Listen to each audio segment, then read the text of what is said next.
Hello and welcome to yet another video. This is the 5th episode in which, rather than Hinata's father, a young Uzumaki Naruto foils Kumo's kidnapping attempt. However, he receives a severe wound in the process, jeopardizing his shinobi career. That is, if not for a certain fox stepping in and offering Naruto the Hokage to be a reward for his heroism. Witness Naruto's newfound power and unique perspective. This story comes from Storyseeker 7. Make certain to support him, her. Please like and subscribe to show your support. Let's get the show started. Hokage Tower. The village looked so peaceful at night, yet Hiruzen could not shake his feeling of unease. It was like when one was far from home when they suddenly felt like they forgot something, and the feeling would keep nagging at them. Hiruzen did not like it. Whenever he felt this way, bad things usually preceded it. The last time he had this feeling was just before the Kyuubi attack. The old Hokage sighed and shook his head. He shouldn't assume things, it could just as easily be nothing, and the stress was getting to him. The past 2 weeks had been eventful, and he hadn't had much of a chance to rest. Something on your mind, sensei? Hiruzen craned his neck around to see his former student Tsunade looking at him with a concerned expression. It's nothing, Tsunade. Hiruzen said. I was just thinking that I'm getting old for this job. The blonde-haired woman scoffed. I could have told you that. She said. In fact, I have, many times. Why haven't you retired yet? Hiruzen had a small smile on his lips. Their relationship may be strained, but he was glad that his former student still cared enough to be worried about him. If you remember correctly, I did retire. But unfortunately, I was forced back into my role as Hokage of this village. Tsunade nodded. You could have stayed in retirement, let some other fool have that hat. The old Hokage shook his head. And risk Danzo taking my position? You know how he is. If he had been allowed to take the hat, we would likely be at war with every nation on the continent right now. Not to mention what he would do to the people of this village. No, I'm afraid I was the only option at the time. Tsunade nodding her understanding. I'll let you have that point. But surely by now, you have someone in mind to replace you? Why not let them take up the mantle? Hiruzen took a smoke from his pipe. I do have a candidate or two in mind. He said, breathing out a plume of smoke. But I'm afraid they are not quite ready yet. I will be Hokage for a few more years yet. Then a mischievous smile crossed his face. Actually, there is one who could take my position now. If you're... Tsunade held her hand up. I'll stop you there. I may be crazy enough to come back to this village. But I have not lost enough of my mind to do that. You'll have to look elsewhere. Worth a shot. Hiruzen said with a chuckle. Tsunade rolled her eyes but could not keep a smile off her lips.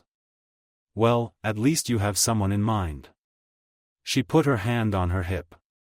I expect you to retire in the next decade, or else I'll personally drag you out of this office and force you into retirement. Understood? Hiruzen chuckled at the woman's threat. I plan to.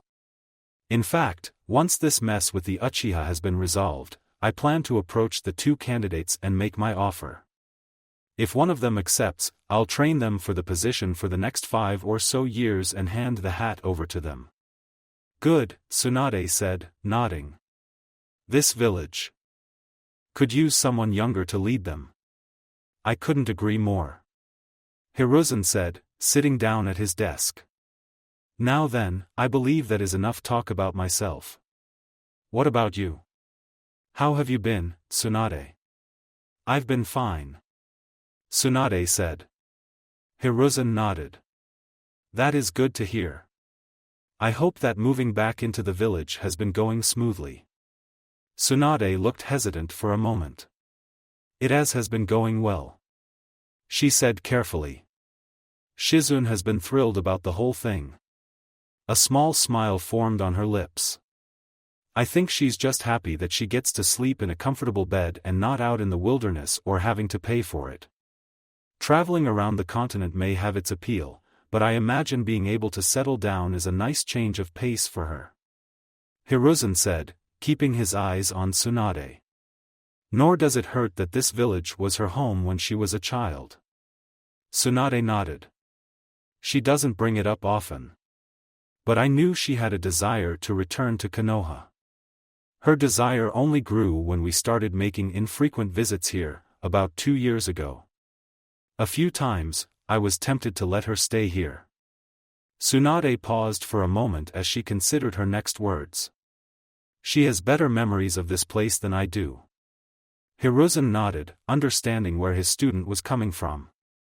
Which brings me to my next question. How have you been handling this? Moving back into the village. There was a pregnant pause before Tsunade spoke. I won't lie to you, sensei.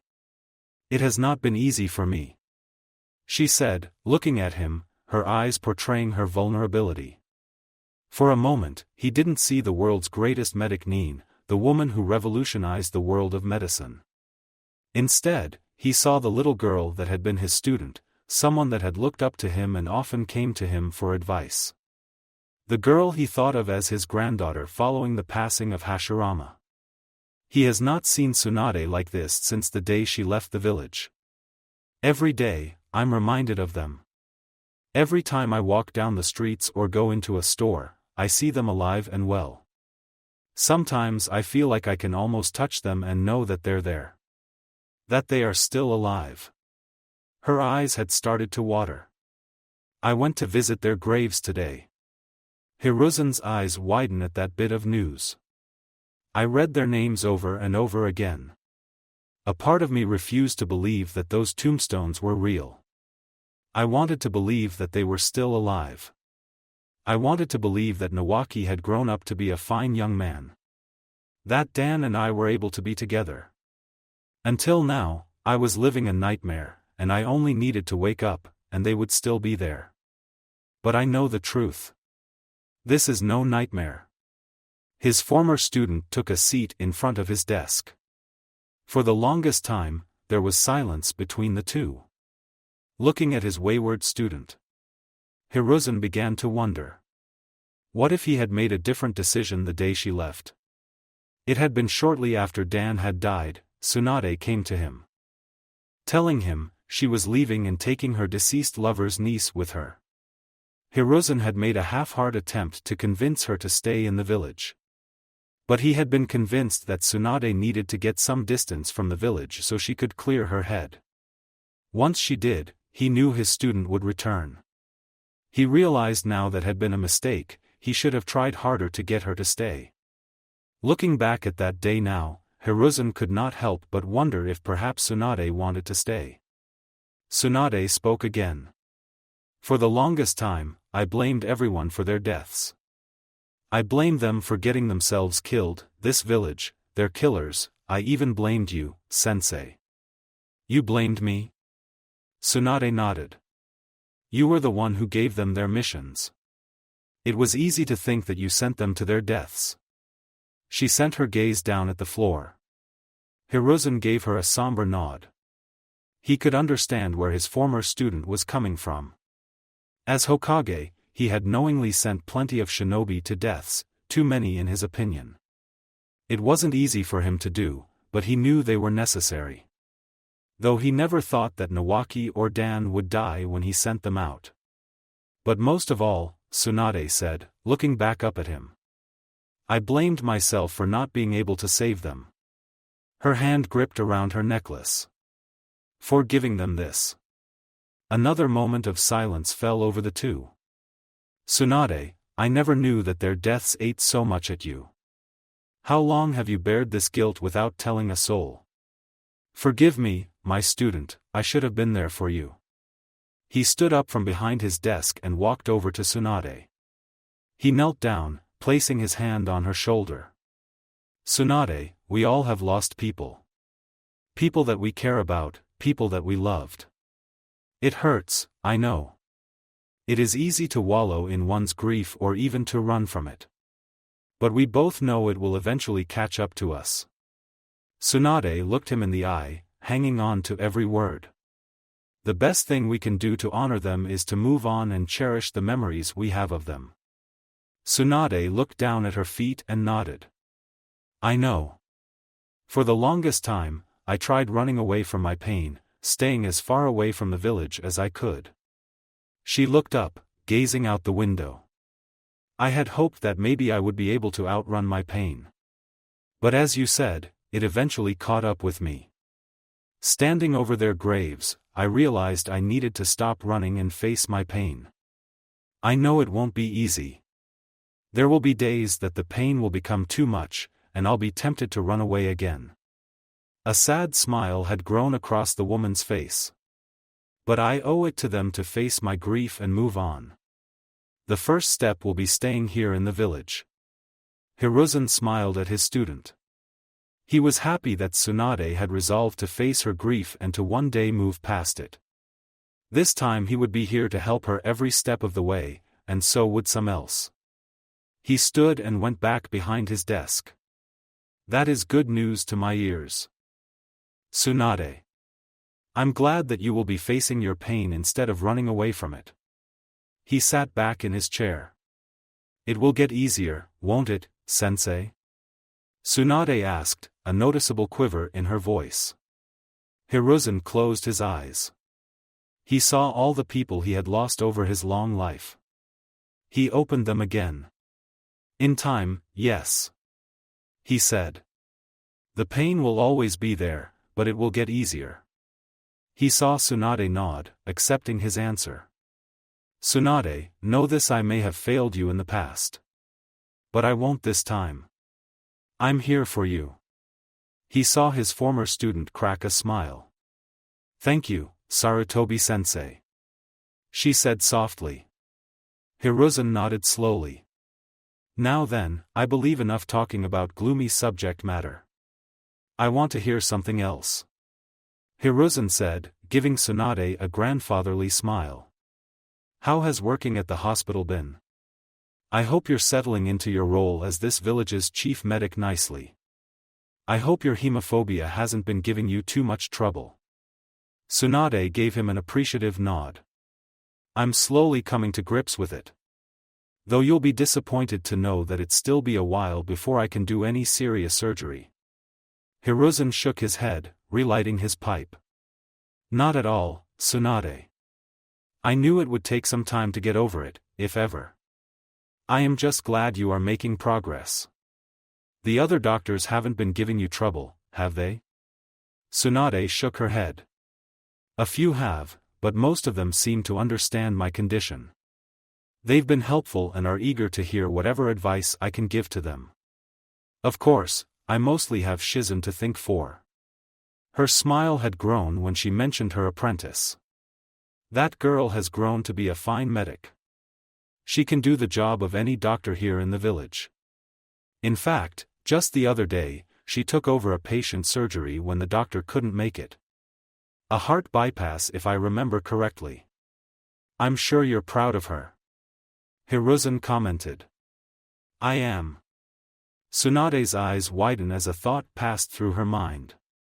That reminds me. She was going to help me with some paperwork tonight. She got up from her chair. I'm sorry, but you know what happens when you leave paperwork alone too long. No need to explain. Hiruzen chuckled on the outside. On the inside, he was crying. Paperwork was the bane of his existence. Every time he took his eye off them for even a second, more would pop out seemingly out of thin air. Well then, I'll leave you be. She began walking to the door. I'm sure you have some paperwork to do as well. Hiruzen's eyes wandered to the neat stack of papers on his desk. No agreement there. He sighed out. Oh, sensei. Tsunade said, stopping at the door. She looked over her shoulder, smiling at the old man. Thanks for listening to me. It helped more than you realize. The old Hokage nodded. As I said, I'm here for you. I know that. Then a dark aura surrounds the blonde-haired woman. So, you know. If you mention this to anyone, I'll send you flying to the moon. Got that? She said with a sickly sweet smile. A bead of nervous sweat went down Hiruzen's neck. Understood. He said. Sometimes he forgot how scary this woman could be. She nodded and turned her head back to the door. She reached out for the knob and stopped. She whirled around and stomped her foot, glaring out at the window. Same thing goes for you, you old pervert. She went out the door. Hiruzen chuckled light-heartedly. She's the same old Tsunade. Isn't that right, Jiraiya? I wouldn't have it any other way. A man with long white hair said, entering through the window. The man had a broad smile on his face. It's nice to know that she's moving back into the village. This is her home, and she belongs here. Her grandfather would be proud. Hiruzen said, eyeing the door. Not to mention it gives me more chances to charm her. Jiraiya said, rubbing his chain and giving a pervy laugh. Those melons of hers have only gotten more beautiful. You think she'll be stopping by the bathhouse anytime soon? It might make for great material for my next book. Hiruzen rolled his eyes at his student's perverted antics. Remember what happened the last time she caught you spying on her? He asked with a wicked smile. Sarutobi was treated to the sight of his student shivering and turning as white as his hair. On second thought, I think I'll avoid doing that. As tempting as that may be, I got better things to do. One of them is living. Then a serious expression came on his face. I never knew she was dealing with so much. If I had known, I would have been there for. Hiruzen nodded. As much of a pervert, his student was, he knew Jiraiya genuinely loved Tsunade. Try not to beat yourself up over it. We've both made our mistakes, and as much we might like to, there is nothing we can do to change them. All we can do now is be there for her. He saw his student nod. I know, sensei. He said, taking a good long look at the door. Then he turned his attention back to the old Hokage. But that is not what I came here for. I got some news for you, sensei. Something you might find disturbing. Hiruzen raised an eyebrow. It was not often that his student was this serious. Tell me. He said. While Jiraiya explains his troubling news, Hiruzen would occasionally look out the window. He could shake the feeling that something was going to happen tonight. Konoha Park Fugaku remained calm even as the traders circled around him. A storm of emotions was whirling inside of him. Anger, confusion, grief, and other feelings battled it out for dominance. But most of all, he felt disappointed. What is the meaning of this? He asked, keeping his raw emotions out of his voice. He knew he had to be calm about this, and letting his emotions get the better of him would put him in more danger. His eyes scanned over the area, looking for a way out of this mess. What does it look like? Yashiro mocked. I am saving our clan. By betraying it? Fugaku shouted at the man. He saw several of the traders draw their weapons. In response, Fugaku grabbed the hilt of his katana. It may have been a long time since he used it, but these betrayers would quickly find out that they could still die by its blade. No, Yashiro answered venomously. I'm not the one that is betraying the clan. You are. He pointed at Fugaku. You who would consort with our enemies. Ignoring the fact that they are waiting to plunge the dagger in our backs and take our power. These people that you call our allies would brainwash our children to be mindless slaves. If anyone here is the traitor, it is you. The growled. I will not allow you and your foolishness to destroy our great clan. Fugaku gritted his teeth. Why couldn't Yashiro see that working with Konoha was what was best for the clan? Could no one see that moving against Konoha would only seal their fate? The village may be known for its soft-hearted nature, but Fugaku knew it was capable of getting its hands dirty if it had to. Yashiro, what you are doing will lead to the doom of our clan, not prevent it. If we move against the village, we will lose. The survivors, if there are any, will be labeled as traitors and our children made pariahs. Fugaku argued, hoping to change the man's mind.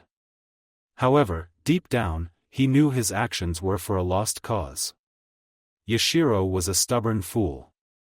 Once he set his mind to something, no amount of reason would change his mind. So little faith in your clansmen. Yashiro said, scowling. It is a wonder that you are the clan head. We are the strongest of the clans, one of our shinobi is worth 100 from the village. Arrogant fool. Yashiro, I'm pleading to you, think this over. Consider the consequences of your actions here. I am done with thinking things over. Yashiro said, snapping his fingers for the second time. The time for action is now. Several more figures emerged from the forest. Unlike the others, though they each were holding something in their arms. It took Fugaku a second to realize they were the lifeless bodies of Anbu. He looked over at Yashiro with an expression of horror. How far had this man fallen? It took him another second to figure out what Yashiro was playing at. You're going to make it look like that the village killed me. Yashiro had a mad smile on his face. Indeed, I do. With your lifeless body surrounded by these Anbu, it will be easy to convince the rest of the clan to resume our plans to overthrow this village. After all, how can they want peace with a village that killed their clan head? You're insane. Fugaku said. How could he have trusted this man 2 weeks ago?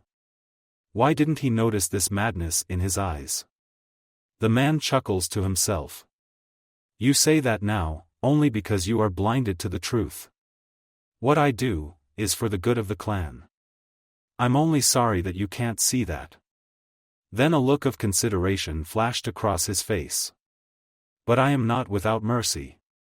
He said, extending his hand out. I'm willing to let you leave this place alive.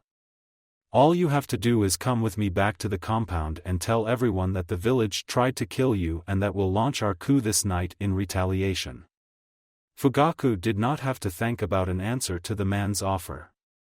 He drew his katana and assumed a stance. Yashiro Uchiha, as a jonin of Konohagakure, I place you under arrest for treason against the village. You will come with me to the Hokage. At which point, you will explain the full extent of your crimes and list out all co-conspirators. The rest of you are to return home and wait for the Anbu to come and collect you.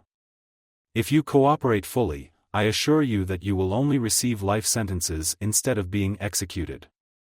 If you resist, your lives are forfeited. Silence fell over the forest clearing as the wind blew around them. The traitor Uchiha looked stunned at his proclamation. Then Yashiro began to laugh. It started out as a low chuckle and erupted out into a full-blown maddening laugh. After a moment, the others joined him, their noise sounding like a chorus of insanity to Fugaku's ears.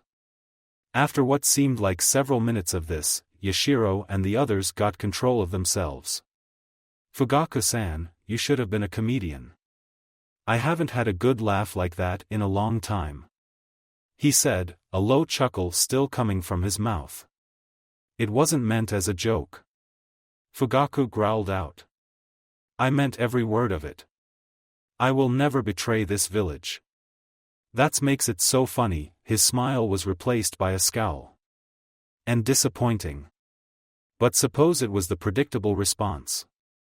Not to mention it would not have lasted long even if you did join me. Not after you learn what I did with your family. What? Uchiha compound Mikoto was cleaning the dishes when she saw her youngest son enter the kitchen. She put the plate down into the soapy water and turned off the faucet. What you are doing up so late, honey? She asked him, looking down at him. Her boy looked down at his feet, looking nervous. I couldn't sleep. He said quietly, just loud enough so she could hear him. I came down to see what you were doing. Mikoto smiled at her boy. She could understand what a restless night felt like, and Itachi had done the same when he was Sasuke's age. Well, I was just cleaning the dishes. She bent down her knees, making eye contact with her child.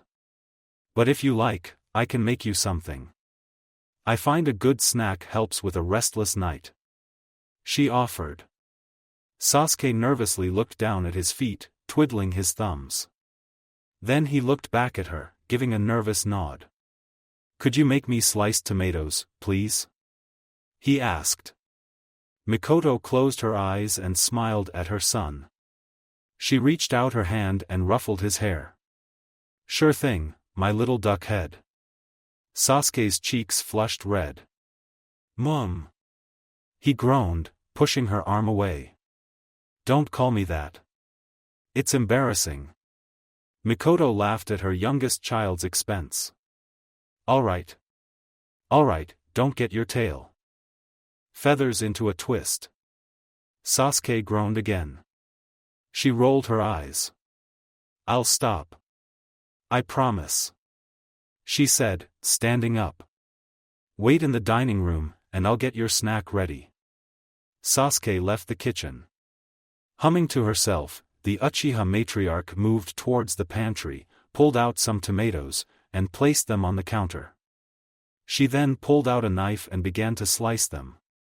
A few minutes later, she walked out holding 2 plates of thinly sliced tomatoes and placed them on the table in the dining room. Then, she returned to the kitchen to collect a couple of glasses of water. When she returned, Sasuke was already enjoying his food. She sat down at the table, placing her glass next to her plate. She picked one of the tomato slices and took a bit from it. So, how has my little man been doing? She asked after finishing the slice. Fine. Sasuke responded, getting another slice. Mikoto hummed and nodded. The academy been treating you well? Sasuke nodded. Yeah, I've learned lots of things. Like the history of our village and how our... He paused for a moment, for a brief second, a frown appeared on Sasuke's face. Like how our clan was one of its founders. There was no mistaking the strained way he said, our clan. It was, as Mikoto guessed, more than a restless night that was keeping her youngest son up. I see. She said carefully. I hope you're having fun at the very least. Sasuke gave her a so and so nod of his head. Sort of. It can be kind of boring at times. He said, scratching his cheek. We don't do a lot of the shinobi stuff there. It's just a bunch of lectures and stuff. Mikoto gave her son a sympathetic nod. She remembered how boring the first 2 years of the academy were and how excited she was when they finally taught about what was in her mind real shinobi things. Don't worry, Sasuke, the academy will be more interesting in time. Just bear in mind they went too easy the students into the life of shinobi for the first year or 2. After that, they start to show the more interesting aspects of the job. Like ninjutsu? Sasuke asked, his eyes almost sparkling. Mikoto held back a laugh. Of course, her child was more interested in the flashier aspects of being a shinobi. Could she blame him? Not really. The thought of shooting fireballs and moving mountains had appealed to her greatly when she was his age, still did. Though she did hope that as he grew older, Sasuke would develop an interest in the less flashy, but no less interesting, fields of being a shinobi. Yes, ninjutsu. She answered her child's query. Awesome, Sasuke said with his grin growing. But you'll have to wait a while before that. She said, shaking her head at her youngest boy's excitement. Sasuke visibly deflated, getting a small chuckle from his mother. Ah. He pouted and slumped back into his chair. Well, at least I have Naruto and Hinata around. They make the place more interesting. Mikoto smiled at the mention of his friends. I imagine. They do. It came as a shock to her when she learned who his friends were. But once they thought it over, it did not surprise her. In her life, she had learned that there was a certain gravity that pulled people to meet others and go to other places. Some might even call it fate. Sasuke nodded his head. Mainly, Naruto is the one that makes the academy more fun. He sometimes pulls pranks that get the whole class laughing, and we spar almost every day. He's lots of fun to be around. She had seen the two spar before. She had been passing through the village streets when she saw Sasuke running with Naruto and a girl with lavender hair, Hinata, she would learn later. They were moving in the direction of one of the several training grounds set up throughout the village. Her curiosity had gotten the better of her, and she followed the three kids. When she saw Sasuke and Naruto spar together, it had been like looking back into the past. These three children were so like their parents, yet at the same time so very different. They sound like nice kids, she said. You'll have to invite them over to the compound sometime, so I can meet them. An idea formed in her head. Actually, why not invite them over tomorrow? She suggested, finishing her plate. Sasuke raised an eyebrow. Tomorrow? He asked, sounding a little nervous. Yes, tomorrow. Mikoto said, clapping her hands together. It is a weekend, isn't it? Sasuke nodded slowly. I guess. He responded. Mikoto smiled and stood up, taking her. Wonderful. She moved to where Sasuke was sitting and took his empty plate. It'll be so nice to meet your friends. I think your father would be happy to meet them too. Then she stopped herself just outside of the kitchen as she realized what she said. There was an awkward silence as she turned around to face her youngest son. The boy was looking down at the floor, where she couldn't read his expression. Speaking of father. Where is he? He asked with a monotone voice. Mikoto felt her smile drop. He went for some business, she said just above a whisper. So, he couldn't be bothered to come home. Sasuke said, the bitterness slipping in his flat voice. Mikoto sighed, she knew this would happen eventually. To everyone else, it looked like the boy admired his father and that he worked hard to get his approval. But as his mother, she could see the growing resentment underneath. The boy desired his father's approval, and being deprived of it had caused him to be resentful. The boy hid his feelings well, no, more like he subconsciously suppressed them. She knew that those feelings would eventually get to him but had not expected it to happen for some time. It seemed that the news of the coup and his father's role in it was what drove him over the edge. Oh Fugaku, I'm glad you've become your old self again. But I fear the damage has been done, and it will be a long time before your boy forgives you. She put the plates down and walked over to her son. She bent down and wrapped her arms around him. Sasuke, my child. Your father really does love you. Truly he does. Mikoto sighed. He just hasn't been himself for a long time. It breaks my heart that you didn't get to know the man he was. I know it hurts. But please give him a chance. If not for him or for me, at least do it for yourself. Sasuke looked up at his mother.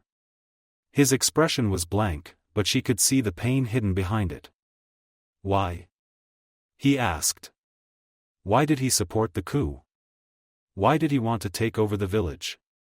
Didn't he know they would fail, that they all could be killed? That others could be killed, like the Hokage, my friends, Itachi, you, or even me? Did he care so little for me that he was willing to let me die just to gain power? His voice was quivering, and tears were streaming down his cheeks. Why did he do it? Why didn't he stop it? Mikoto remained silent as her youngest asked more questions she could not answer. The coup had been an act of desperation on their end. She wrapped her arms around Sasuke, stopping his questions and letting him bury his head in her chest. Sasuke, my sweet little boy. She said, almost choking on her words. I don't know how to explain this to you. Sometimes we adults make terrible mistakes without considering the consequences. It's not because we don't care, far from it. Most of the time, it's because we get so swept up in events that we forget to take a step back and analyze the situation. What we did or tried to do was wrong. She looked her son in the eye. She couldn't tell if her words were getting through. But we did it out of desperation. You have to understand that relations between the clan and the village have always been tense. Ever since the founding of Konoha, really ever since Madara's rebellion, there has been a lingering sense of distrust. But it can't be all bad, Sasuke said. There has to be some good, otherwise why would we have remained in Konoha for so long? Why would so many Uchiha fight for this village if they felt they couldn't trust it? You told me before that Grandpa died defending this village from the Kyuubi. If he did not believe in the village, he would have stayed here in the compound with the rest of the clan. Mikoto smiled down at her youngest son. He was right, while the distrust was there, at the same time though there was a sense of respect between the Uchiha clan and Konoha. A contradiction, she admitted, but it was nonetheless true. The Uchiha, despite its grievances, had always remained loyal to the village. Many clansmen had fought for and given their lives for the village, including Sasuke's grandfather. In return, Konoha had always praised them as the greatest and strongest of their clans. You're right, she said after a moment of thinking. There is some good between our clan and Konoha. For a while, I think both sides forgot that. She held her hand on his chin, giving him a fond smile. Sasuke, always remember this. Age does not always bring wisdom. Even the greatest among us can make terrible mistakes. Promise me this, that when you find yourself in a desperate place and you start to look solely at the bad, that you take a step back. Remember the good and look to the people in your life for help. Promise me that when you make a mistake, you do not just shove it aside but try to make it right. Promise me this. Sasuke looks at her for a moment. In his eyes, she could see that he was thinking it over. Finally, he nodded, a faint smile present. I promise, he said. Mikoto smiled at her child. Good, she said, standing up. You're already doing better than we have. Now, then how about I get you another plate of sliced tomatoes before I run you back to bed? Before Sasuke had the chance to respond, a knock came at the door. Uchiha turned their heads. Mikoto raised an eyebrow. Now, who could that be? She asked more to herself, moving to the door. Maybe Fugaku had returned. Who is it? She asked, stopping in front of the door. No response. She reached for the door. Fugaku, is that yo? Her question died in her throat as she felt a sharp pain in her stomach. She looked down and saw a blade sticking out of the door, going into her abdomen. Drops of her blood sliding off it. She screamed. Mom! Fury coursed through Fugaku as he swung out his weapon, blocking an attack from two assailants that had leapt into the air. He sent both flying back and spun around, blocking an attack from behind him. In that same motion, he pushed the attacker back and sliced at his chest, going down to his stomach. The man fell over his life, quickly bleeding away. Fugaku's Sharingan was spinning wildly as he scanned his opponents for their next move. They were slowly moving back and around him. Judging by their body language, Fugaku could tell they had underestimated him. Good, he could use that to his advantage. He turned around, sending a glare at Yashiro, that if it were possible, surely would have reduced him to ash. Yashiro, I swear by all the gods. If something happens to my family, I will personally drag you to the deepest pits of hell and torture you there for all eternity. Yashiro gave him a toothy smile. My such crass language coming from you, Fugaku. Yet another sign you are unfit to lead this clan. Another attack came at Fugaku, to which he was quick to parry. Using his free hand, he pulled out a kunai and blocked a second attack. Both of his attackers pushed in on him to overpower him. Fugaku, however, had other plans. He sifted his weight and leapt into the air, allowing both figures to collide with one another. Falling back to the ground, Fugaku swung out his katana and beheaded both the dazed traitors. He lands just as their bodies fell over. 3 down and about 2 dozen to go. He heard Yashiro snort. "Impressive," he said. "At least your skills as a shinobi haven't atrophied too much. A shame they couldn't be put to more use."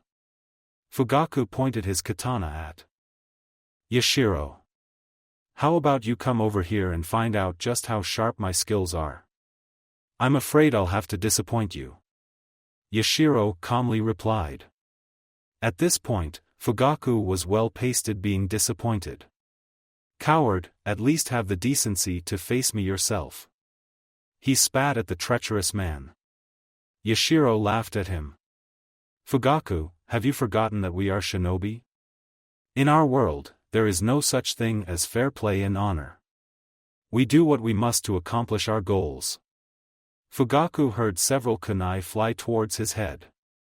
He had enough time to move his head out of the way.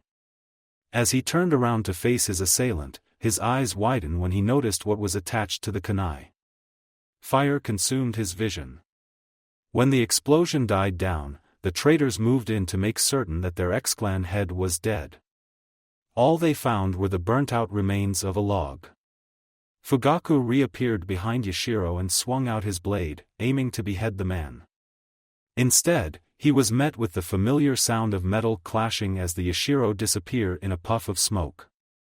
When the smoke cleared, Fugaku saw that the man had been switched out for one of his followers.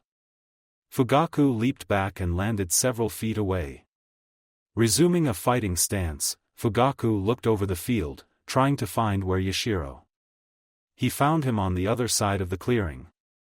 Good news was that Fugaku was no longer surrounded by enemies. Bad news, he was still badly outnumbered, and Yashiro was out of his reach. He saw the man grin at him. "Realizing just how badly the odds are stacked against you, Fugaku? Why don't you make things easy on yourself and give up already?" Fugaku held back a growl. "Never." Yashiro's grin morphed into a frown. "Fool, look around you," he said, gesturing to his followers. "It doesn't matter how many of my men you take down. Eventually, one of them is going to land the killing blow on you. Not to mention I have more loyal followers waiting back in the compound. There is no way for you to win. You will die here, Fugaku." Fugaku tightens his grip on his katana. "If that is to be my fate, so be it. But if I die here, I will see to it that I take you with me to the next world." "Enough with the bravado," Yashiro scoffed out. "You're all alone out here." Now it was Fugaku's turn to smirk. "Who said I was alone?" Yashiro raised a mocking eyebrow. "Now I know you're delusional. What makes you thin?" Yashiro's line of mockery was cut short as a kunai whizzed past his head. "Who dares?" He shouted and turned to face the direction the kunai came from, as did the rest of his followers. "I dare," Hayashi said evenly, his hand outstretched. He was flanked by his brother Hizashi and 2 other Hyuga. Around their feet were the unconscious forms of traitor Uchiha. The small group assumed fighting stances. "I received your message, Fugaku-san, and made haste here. It would appear I made here on time." "Message? What message?" Yashiro asked, his calm facade from earlier slipping away. "The same message that I received," another voice said, this time just beside Fugaku. Fugaku felt his smirk grow when he saw his eldest son fully dress in ANBU gear next to him. 3 other ANBU stepped out beside him. A message that called for our aid. Fugaku turned his attention back to Yashiro. The man no longer looked calm as his face was betraying a mix between confusion and anger. "How?" he shouted. "It is as you said, Yashiro-san," Fugaku said mockingly. "We are shinobi, and in our world, trust is a commodity that we can seldom afford. I came here with the hopes that you would be able to see reason. But I was not so foolish to come here with a plan in case you tried to pull something. A wise precaution, father. He heard Itachi say. This man is a snake that has been allowed to slither around the village for too long now. I believe now is the time to rectify that mistake. Fugaku nodded at his eldest son. Yashiro looked like he was fuming now.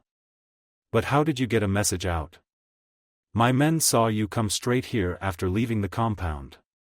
I suspected as much. Fugaku said. Your trap was almost flawless. But you made one small mistake that gave me the out I needed. The messenger you sent wasn't one of your followers. Yashiro gritted his teeth. I thought it would be less suspicious that way. I should have known better than to leave anything to chance. Fugaku resumed his stance. Now then, I will ask you one more time. Surrender now, and you will be shown leniency. I would take him up on that offer, Yashiro. Itachi said. I sent my own message to the Hokage. No doubt he will have the village on high alert, and more ANBU are on their way here. My clan has already been informed of the situation. Hayashi joined in. They stand ready to move against you should the need arise. A few of Yashiro's followers look like they were reconsidering their allegiance now that the tables had turned on them. Yashiro, though, seemed strangely calm. Fugaku held out the faint hope that the man was considering his offer. It doesn't matter. Yashiro said with a crazed look in his eyes. A notion that was reinforced as his Sharingan spun to life. We are Uchiha, and we can take on the whole village if we have to. Kill them. He shouted to his subordinates. Once we're done with them, we make our move on Konoha. The reign of the Uchiha clan begins now. To Fugaku's dismay, Yashiro's insanity was contiguous as all his men gave a battle shout and charged at the Konoha loyalist. The clearing quickly became filled with the noise of metal clashing against metal and jutsus being fired off. Fugaku parried an attack and dodged out of the way of several small fireballs. He turned back and thrust his katana into the chest of a traitor. Pulling it out, he felt Itachi's presence behind him. Itachi, we need to end this quickly. Yashiro claims he sent some of his men after your mother and Sasuke. Fugaku didn't need to look at his eldest son to know he was furious. Somehow, I would not be surprised if he did. Fugaku heard a katana cutting through flesh followed by a thump. Thankfully, I anticipated such an action on his part. It was then that Fugaku noticed that someone was missing. Shursui. He said more as a statement than a question. Correct, father. When we got your message, I anticipated that Yashiro would try something at the compound. So, I asked Shursui to go to the compound and protect our family. I only hope he is not too late. I share your hope. Fugaku said. Shursui prayed he was not late. Damn you, Yashiro. He cursed the man. Just when things were starting to sort themselves out. You go and pull a stunt like this. He didn't want to believe that Yashiro would try to take over the clan. He had hoped that the suspicions of Itachi's father about Yashiro's true intentions behind their meeting were unfounded. That hope had died when he was intercepted by two of his followers. They were dead now, something that pained him greatly. He never thought that his hands would be stained by the blood of his clansmen, and he feared that when the sun rose the next morning, there would be more blood on his hands. Sometimes, I wish I was born as a civilian. Life would certainly be easier that way. He thought to himself, entering the main building of the compound. Running down the halls, his apprehension grew, they were too quiet and calm for his liking. He rounded a corner into the corridor leading to where Itachi and his family lived. He felt his heart skip a beat when he saw a body hanging out of a doorframe. He picked up his pace and rushed over to the body. He was relieved when he saw that the body didn't belong to Itachi's mother nor his little brother. Looking over the man, he saw the cause of his death, a kunai firmly lodged into his head. He was holding a bloody sword. Shursui scanned over the remains of a dining room. It was in ruins with shattered furniture everywhere and blood. Lots of blood. There was another body laying on the remains of the dining room table, a woman's body. Rushing over and flipping the body, again relieved that woman was not Mikoto. Looking down, he saw that the unidentified woman had her stomach cut open. Damn, Itachi. Your mother's a badass. Shursui thought to himself, feeling a bit of hope. He heard a scuffle from above him. Shursui shot up and turned around towards the door. Just in time to move out of the way of a blade coming down on him. Pulling out his own weapon, he parried the next attack and backpedaled as his assailant continued their assault. His back hit the wall as another downward swing clashed with his sword. What the hell do you think you're doing? He shouted at his assailant. Making sure that there are no witnesses. The attacker said. Shursui ducked out of the way of a slash aimed at his neck and darted into the kitchen. His opponent came in swinging his weapon down on Shursui. He blocked the attack with the side of his sword and was pushed back onto the counter. Shursui held back a grunt of pain as his back smashed into the counter. Feeling that his attacker was applying more force to break his defense, Shursui reached out his hand across the counter, looking for anything that could help. His hand felt something and gripped onto it.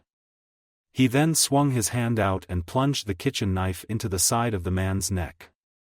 The man let out a yelp of pained surprise, and Shursui felt him loosen up from his assault. Seeing an opportunity, Shursui propped his leg up onto the man's stomach and pushed out. His opponent stumbled back, his hand shot out to where the knife had been plunged into his neck. He grabbed the handle of the kitchen utensil and pulled it out, a geyser of blood erupted from the wound. The man would not have long to dwell on his fatal mistake as Shursui charged at him. His blade shot out and impaled the man right below his chest, going down to the hilt. Shursui, however, did not stop and used his momentum to push his opponent back through the kitchen door and into the opposite wall in the dining room. The man, using whatever was left of his strength, tried to bring his hand out to Shursui. He twisted the blade, stopping the motion. A moment later, the hand went limp with the rest of the arm. Shursui saw the man's head hang down with gargle. Once he was certain his opponent was dead, Shursui pulled his weapon out and let the body fall over. Damn you, Yashiro. He huffed out. That had been 3 of his clansmen he killed tonight. Damn you, bitch. And it was only going to go up. Shursui ran out of the kitchen into the corridor and went around the corner.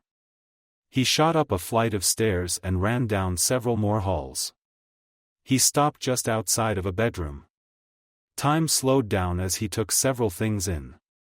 On the floor was another dead body, fresh if he had to guess, judging by the growing pool of blood. In the far end of the room were the huddled forms of Mikoto and Sasuke. Mikoto was covered in blood and holding out a katana and had a dull bloodthirsty look in her eyes. Sasuke had his head buried in the side of his mother. Shursui could hear his crying from here. Over them, about to swing his weapon down, was their attacker. Don't worry, this will only hurt for a moment. The traitor swung his sword down. The Uchiha matriarch raised her weapon to block the attack. There was never any meeting of the blades clashing. Instead, a third blade had pierced through the traitor's chest. The man's weapon dropped to the floor with a loud clang, and he turned his head to see Shursui behind him. He had just enough time to form a shocked expression before the Uchiha loyalist removed his blade and beheaded the man. Shursui sheathed his weapon as the man's body fell over. He took a breath to calm himself. 7 traitors found and 7 traitors dead. Shursui wondered how many supported Yashiro because, to him, it was starting to look like the entire clan had turned against them. He shook his head. This was no time to give in to paranoia. Making sure the area was clear, Shursui walked towards Mikoto and offered his hand. It's all right. I'm here too. He jumps back when the woman took a swing at him. Stay away from my son. she shouted, holding her weapon out. Or I'll kill you. Shisui held out his hands in placating manner. Mikoto-san, calm down. It's me, Shisui, he said, taking a step back to give the woman her space. The Uchiha matriarch looked at him for a long moment. Shisui? She said slowly, like she was trying to recall where she had heard that name. Then a light of recognition formed in her dull eyes. Shisui, she said. Oh, thank Kami, you're here. I'm sorry for attacking you like that. I thought you were. Shisui stopped her there. It's all right. You were trying to defend yourself and Sasuke. He slowly walked towards the huddled woman and knelt down. Speaking of, how is he? Both adults looked at the frightened boy, who kept his head buried in his mother's chest. Shaken. His mother replied. She shook the boy, getting his attention. Sasuke-kun, it's okay now. It's over, you can look up now. The young boy took his head out from his mother's chest. Sasuke looked around the room, his eyes looking duller than they should. Then his gaze landed on Shisui, and his eyes lit up. Shisui. The boy almost shouted before he covered his mouth, and the full force of his fear returned. Mikoto wrapped her free arm around Sasuke to comfort him. It's all right, Sasuke, the bad men are gone now. As though to punctuate her point, Mikoto gave the headless corpse a good kick. She's right, Shisui said, putting on his best smile to calm the frightened child down. And I'm here to protect you. The boy looked hesitant for a moment before he nodded. His mother smiled fondly at him before turning her attention to Shisui. Shisui, what is going on here? Why did our own clansmen attack us? She asked. Shisui took a deep breath. He wasn't going to enjoy explaining this. Simply put, Yashiro has decided to launch a coup within the clan. What? Mikoto said, horrified. I said, Yashiro as. Shisui tried to repeat himself. I heard what you said. Mikoto cut him off with a bark. But why would he? She stopped herself as realization dawned on her. The coup. She said more as a statement than a question. Shisui nodded. That man is determined to overthrow Konoha. This has nothing to do with the well-being of the clan. It's about power, plain and simple. Kami. Mikoto muttered, covering her mouth, trying to contain her building horror. Mom? Sasuke said, getting both of their attentions. What's going? Why is this happening? I'm scared. The boy looked between the two adults, showing more fear than any child should ever show. Mikoto soothed the boy as best she could, given the circumstances. It's all right, Sasuke-kun. Everything will be all right. Mikoto paused for a moment as she tried to think of something. Just try to stay calm, and everything will be all right. Can you promise me that, Sasuke? Can you stay calm? The young Uchiha looked like he wanted to say more, then he nodded. I promise, he said softly. The Uchiha matriarch smiled at her youngest son. That's my little man. She then turned her attention back to Shisui. If what you're saying is true, and I really don't have a reason to doubt that, that would mean my husband is walking into a trap. Shisui nodded. Lucky for us, he anticipated some form of duplicity on Yashiro's end. The message he had delivered before leaving, Mikoto said, putting the pieces together. Itachi should be with right now with some ANBU. I would be there with him as well. But he had me come here just in case Fugaku-sama wasn't the only target. He had been adamant about wanting to be there when they took Yashiro down. Now was glad his friend had talked him out of it. Otherwise, Shisui stopped that train of thought before it could finish. Itachi has always been a smart boy. He gets that from his father. Mikoto said with a smile. I just hope they're both okay. Come on, this is Itachi and Crazy Eyes Fugaku we're talking about. Whatever plan Yashiro has for them will be short-lived.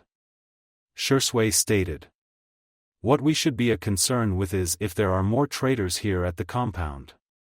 If so, how many? Mikoto opened her mouth to speak when the sound of fast-approaching footsteps was heard.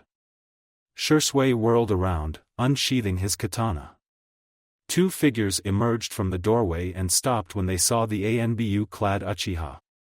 Hold it right there, Shisui said, readying himself for a fight.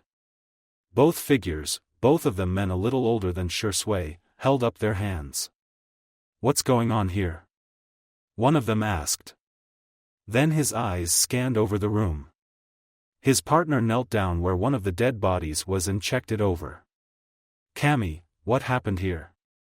Why are there? Then the man's eyes settled on where Mikoto and Sasuke were. Mikoto-sama. The man took a step forward. Shisui tensed up. I said hold it right there, he said, stopping the man. But sir. The man protested. Mikoto-sama has been injured. We need to check if she's okay. His partner stood up and nodded. She may even need immediate medical care, he said. I know it's rare for someone of our clan. But I've been training as a medic nin. I can check her over. Shisui wasn't sure if they were feigning innocence or if they were concerned for the safety of the Uchiha matriarch. It was true that someone from their clan training as a medic was rare but not unheard of. If the man was trying to deceive him, he might not have admitted to that fact. After a moment of thinking it over, Shisui nodded at the two. All right, you can attend to her wounds. But make one wrong move, and I'll see to it that you will be one needing immediate medical care. Of course, sir. The man hesitantly said. He took a few cautious steps forward before walking past Shisui. He knelt down and put his hands over where Mikoto had been wounded. A moment later, the man's hands began to glow green. So, he was telling the truth. Shisui thought to himself. He turned his head back to face the other man, while keeping a part of his attention on the Mikoto. What happened? The man asked. Why are there two dead clansmen here? Did you kill them? Actually, there're 7 dead clansmen. Shisui corrected the man. 2 in here, 3 downstairs, and 2 more outside the compound near the entrance. He saw the man's eyes widen at hearing the number of dead. 4 of them can be credited to me, the other 3 belong to Mikoto-sama. What? But why?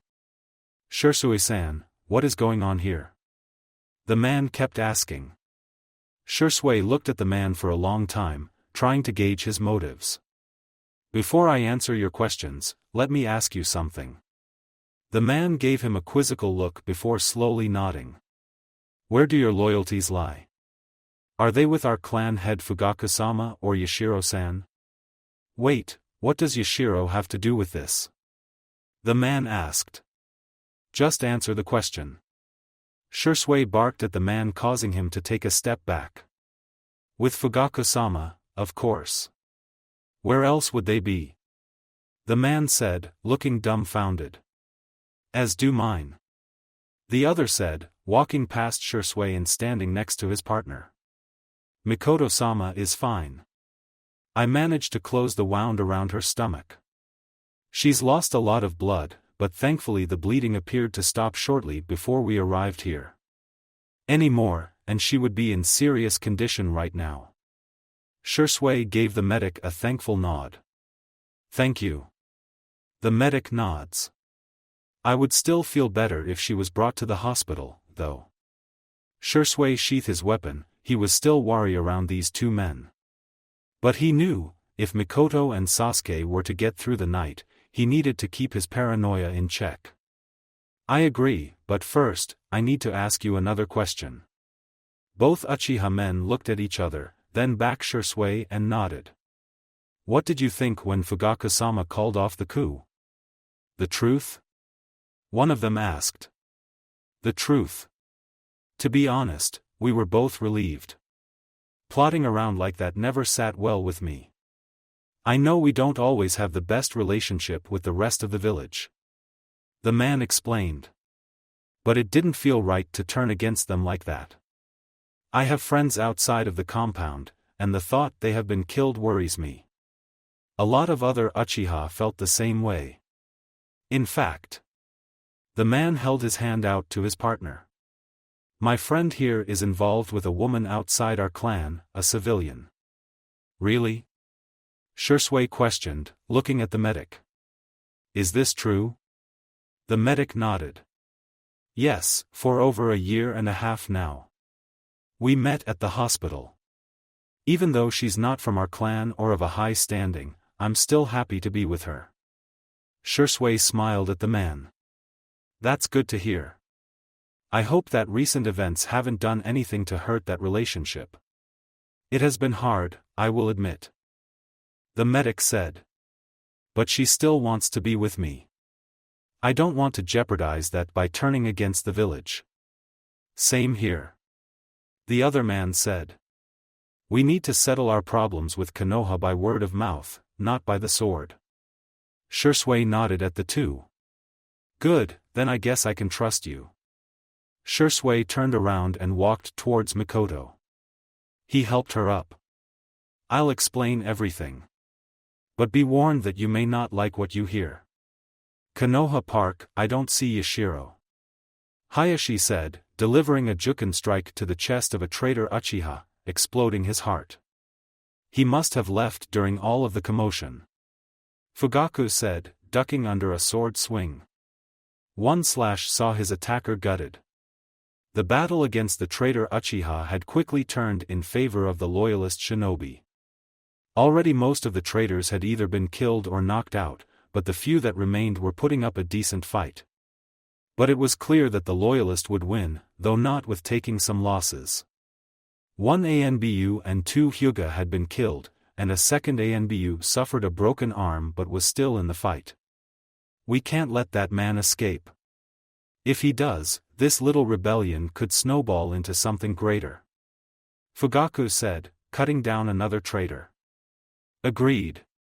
Itachi said. Hayashi-san, can you determine what Yashiro is? One moment. Hayashi said. Found him. He's a couple 100 meters away. He's being accompanied by 2 others. They're moving fast. Can you determine where they're ahead? Fugaku asked. Hayashi focused for a moment. Yes, I believe they're moving in the direction of the Uchiha compound. Probably to rally his supporters there. Itachi commented. We can't let that happen. Fugaku said. I'm going after him. The rest of you stay here and handle the rest of the traitors. Father, please let me come with you. Itachi said. You may need help apprehending him. Fugaku shook his head. No, my son. This is something I need to do myself. I allowed Yashiro to poison my mind with thoughts of treachery and distrust. I should have told the Hokage the moment that man brought his proposal on the coup. I intend to rectify that error in judgment. Father and son stared at each other for a moment looking for any sign of hesitation. Itachi nodded. I wish you, good luck father. Fugaku gave his eldest son a thankful nod of his head. Then he darted out from the group and ran in the direction where Yashiro was. One of the traitors noticed him and moved to intercept him. Fugaku readied himself for the attack. However, he heard what sounded like 1,000 birds chirping, and a moment later, an ANBU with silver hair had appeared in front of the traitor. His hand was buried inside the man's chest. Passing by the two, Fugaku could see sparks of electricity coming from the chest wound. The ANBU nodded at him, a silent message saying he had him covered. Fugaku leapt up into the trees. It took a minute or two for him to catch up. But when he did, Fugaku gave the traitors no mercy. One of Yashiro's escorts was cut down before she even realized they were under attack. The second lasts just a bit longer, getting in a few clashes against his katana before the man had his chest and neck cut open. With both guards taken care of, Fugaku turned his attention to a seething Yashiro. "It's over, Yashiro. Your men are being taken care of by my son and Hayashi, and without a doubt, the Hokage has mobilized the entire village for an attack." Fugaku got into a fighting stance. "So, I will ask you one last time. Surrender now, and you will be shown leniency. And what, allow our great clan become a bunch of obedient dogs to the village?" Yashiro spat out. "We are the greatest clan that Konoha has, and we possess the most powerful Kekkei Genkai in the world. We should be the ones in charge here, not the Hokage and his council. There is still a chance. Fugaku-sama, join me, and the rest of the clan will rally behind us. Together we can take over the village. We will have absolute power. There will be no councils or Hokages to stand in our way. Not even the daimyo will dare to challenge us." Fugaku shook his head at the man's ramblings. Here he was openly showing his desire for power regardless of who stood in his way. "What of my family?" The man waved Fugaku off. "A minor sacrifice for the good of the clan. With the power you will have, you'll have your pick of any woman in this village.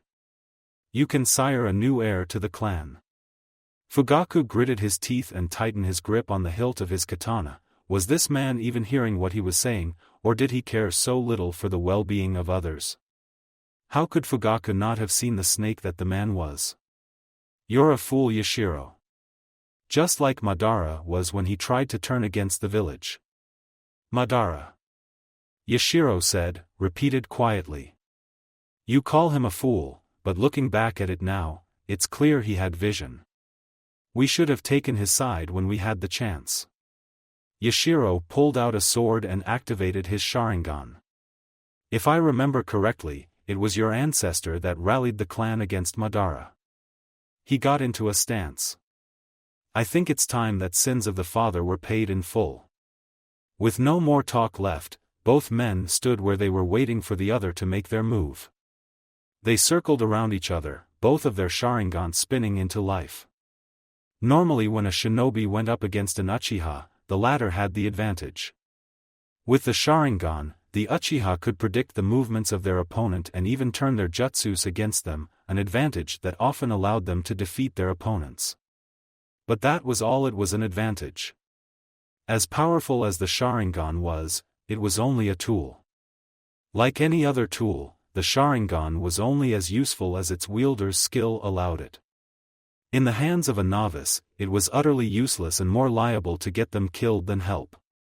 Being able to predict one's opponent was useful, but only if they could act on it. If their opponent was quicker or changed their movements too quickly, a Sharingan user could become overwhelmed and defeated. But in the hands of a master, the eyes of the Uchiha clan were deadly. An Uchiha with the speed to act on the predictive abilities of the Sharingan and the reflexes needed to realize the changes in those predictions could defeat virtually any opponent they came across. Fugaku was one such master. He had been in many battles in his long career as a shinobi before taking his place as the clan head. He had been through the Third Great Shinobi War, where he honed his skill with the Sharingan to perfection, earning him the name of Crazy Eyes Fugaku. He even survived battle against the Kyuubi. Yashiro, on the other hand, had no such feats. His involvement in the Third Great Shinobi War was limited, and he had been a part of the group that escorted the civilians to safety during the Kyuubi attack. He was skilled enough to be considered a jonin, but compared to other Uchiha, he was subpar at best. When Yashiro charged at Fugaku, the outcome of the fight had already been decided. To others, the man appeared to be running at an impressive speed. To Fugaku, his opponent was moving at a snail's pace. Fugaku blocked the first attack and the next several with ease before going on the offensive himself. The traitor Uchiha was forced to backpedal as he struggled to keep up with Fugaku's relentless assault. One particularly powerful swing from his sword causes Yashiro to stumble back. Taking advantage of the opening, Fugaku charged at the man and sliced at his chest. As his blade glided across the man's, a bloom of smoke enveloped Fugaku's vision. A moment later, he heard Yashiro swing his sword down from behind him.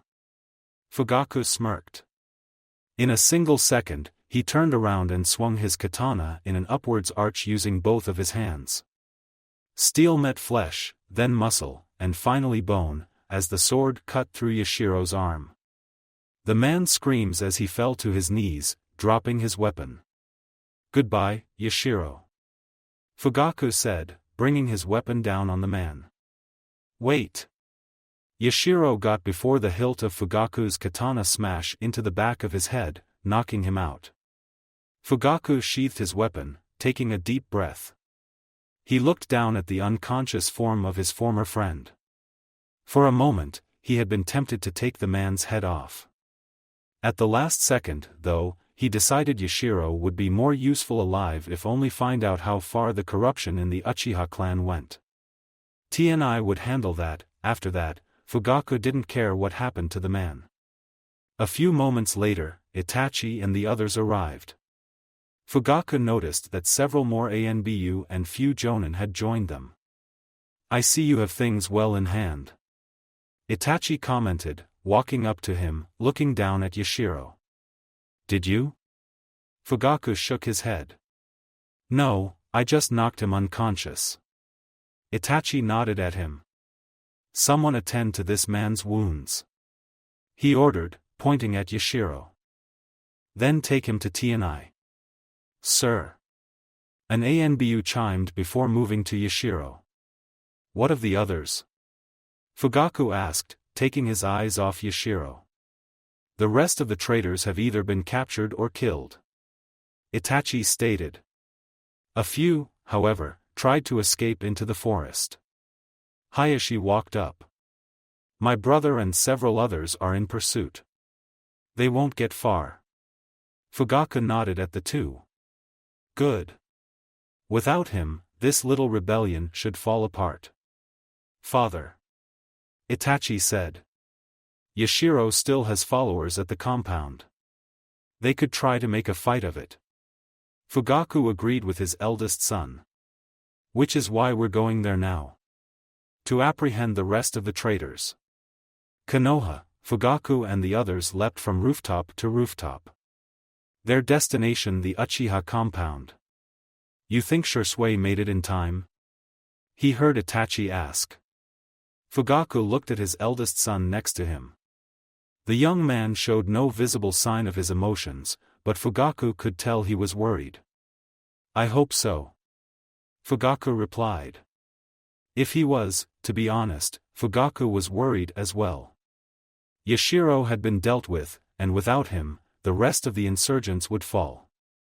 But Fugaku feared that the damage was already done. Itachi nodded, keeping his eyes fixed ahead. "He is one of the finest shinobi that the village has to offer. If anyone can protect Mother and Sasuke, he can," he said. Fugaku knew his son was trying to reassure him, but it also sounded like he was trying to convince himself as well. "Yes, he is," Fugaku replied. His mind was too occupied to come up with anything else. He knew Shisui was a skilled shinobi, one of the best in the clan and in the village. The young man had earned his place in the ANBU and had taken on assignments that seasoned veterans would have a hard time with. Still, Fugaku was worried about the safety of his family. He knew even the best and brightest could fail. That some way, somehow, they would make a mistake that cost them dearly or would have run of bad luck. What if Shisui had not arrived in time to save Mikoto and Sasuke? What if the traitors had found a way to overwhelm and kill him? Would they be greeted by friendly faces when they got to the compound, or would they have to fight their way through its streets? Fugaku shook his head. He needed to focus. Whatever happens at the compound, he would have to deal with. He looked around. Around him, leaping from rooftop to rooftop and running down the mostly empty streets, were more than 24 other Konoha shinobi. Most of them were ANBU, with a few Jonin joining them. He noticed that a couple of Chunin had joined their group. It was quite the force they had assembled. He hopes it would be enough to dissuade any further thoughts of rebellion from the rest of Yashiro's followers. Fugaku looked at Hayashi, and for a brief moment, he was taken back to a time when the two were closer. Before the Kyuubi attack, before they had drifted apart, a time when they had considered each other friends. Back then, they could count on the other to watch their back.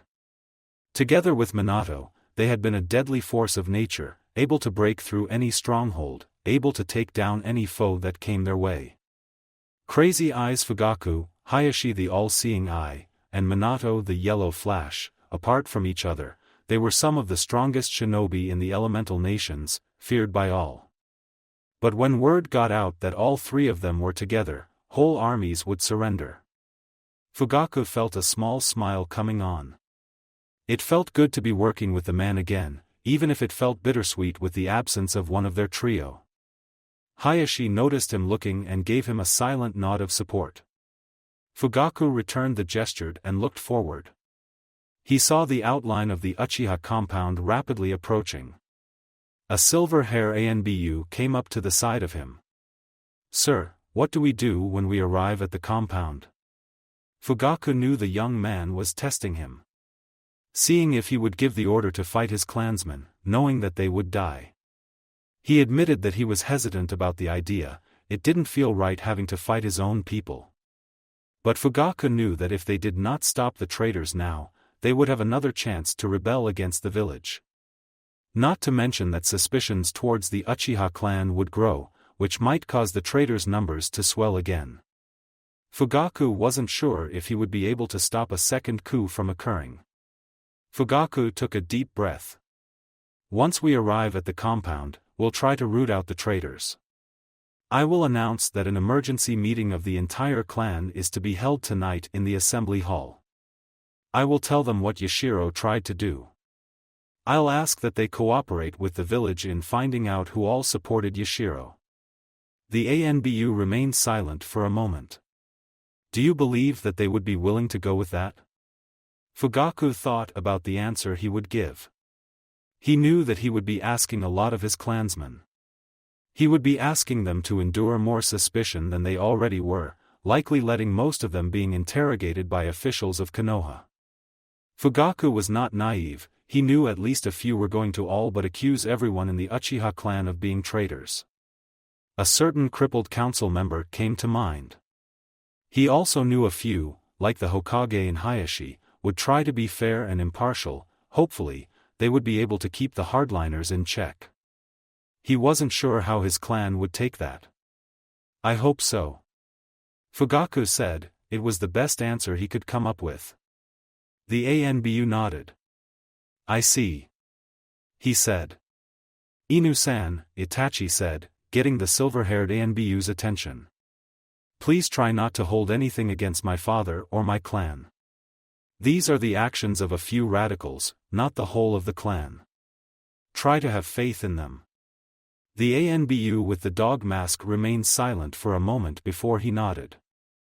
"I understand," he said. "I have some history with your clan." Fugaku wanted to ask the young man more about his history with the Uchiha, but had no time as they came up to the compound. "One last thing," Fugaku said, stopping on a rooftop in front of the compound walls.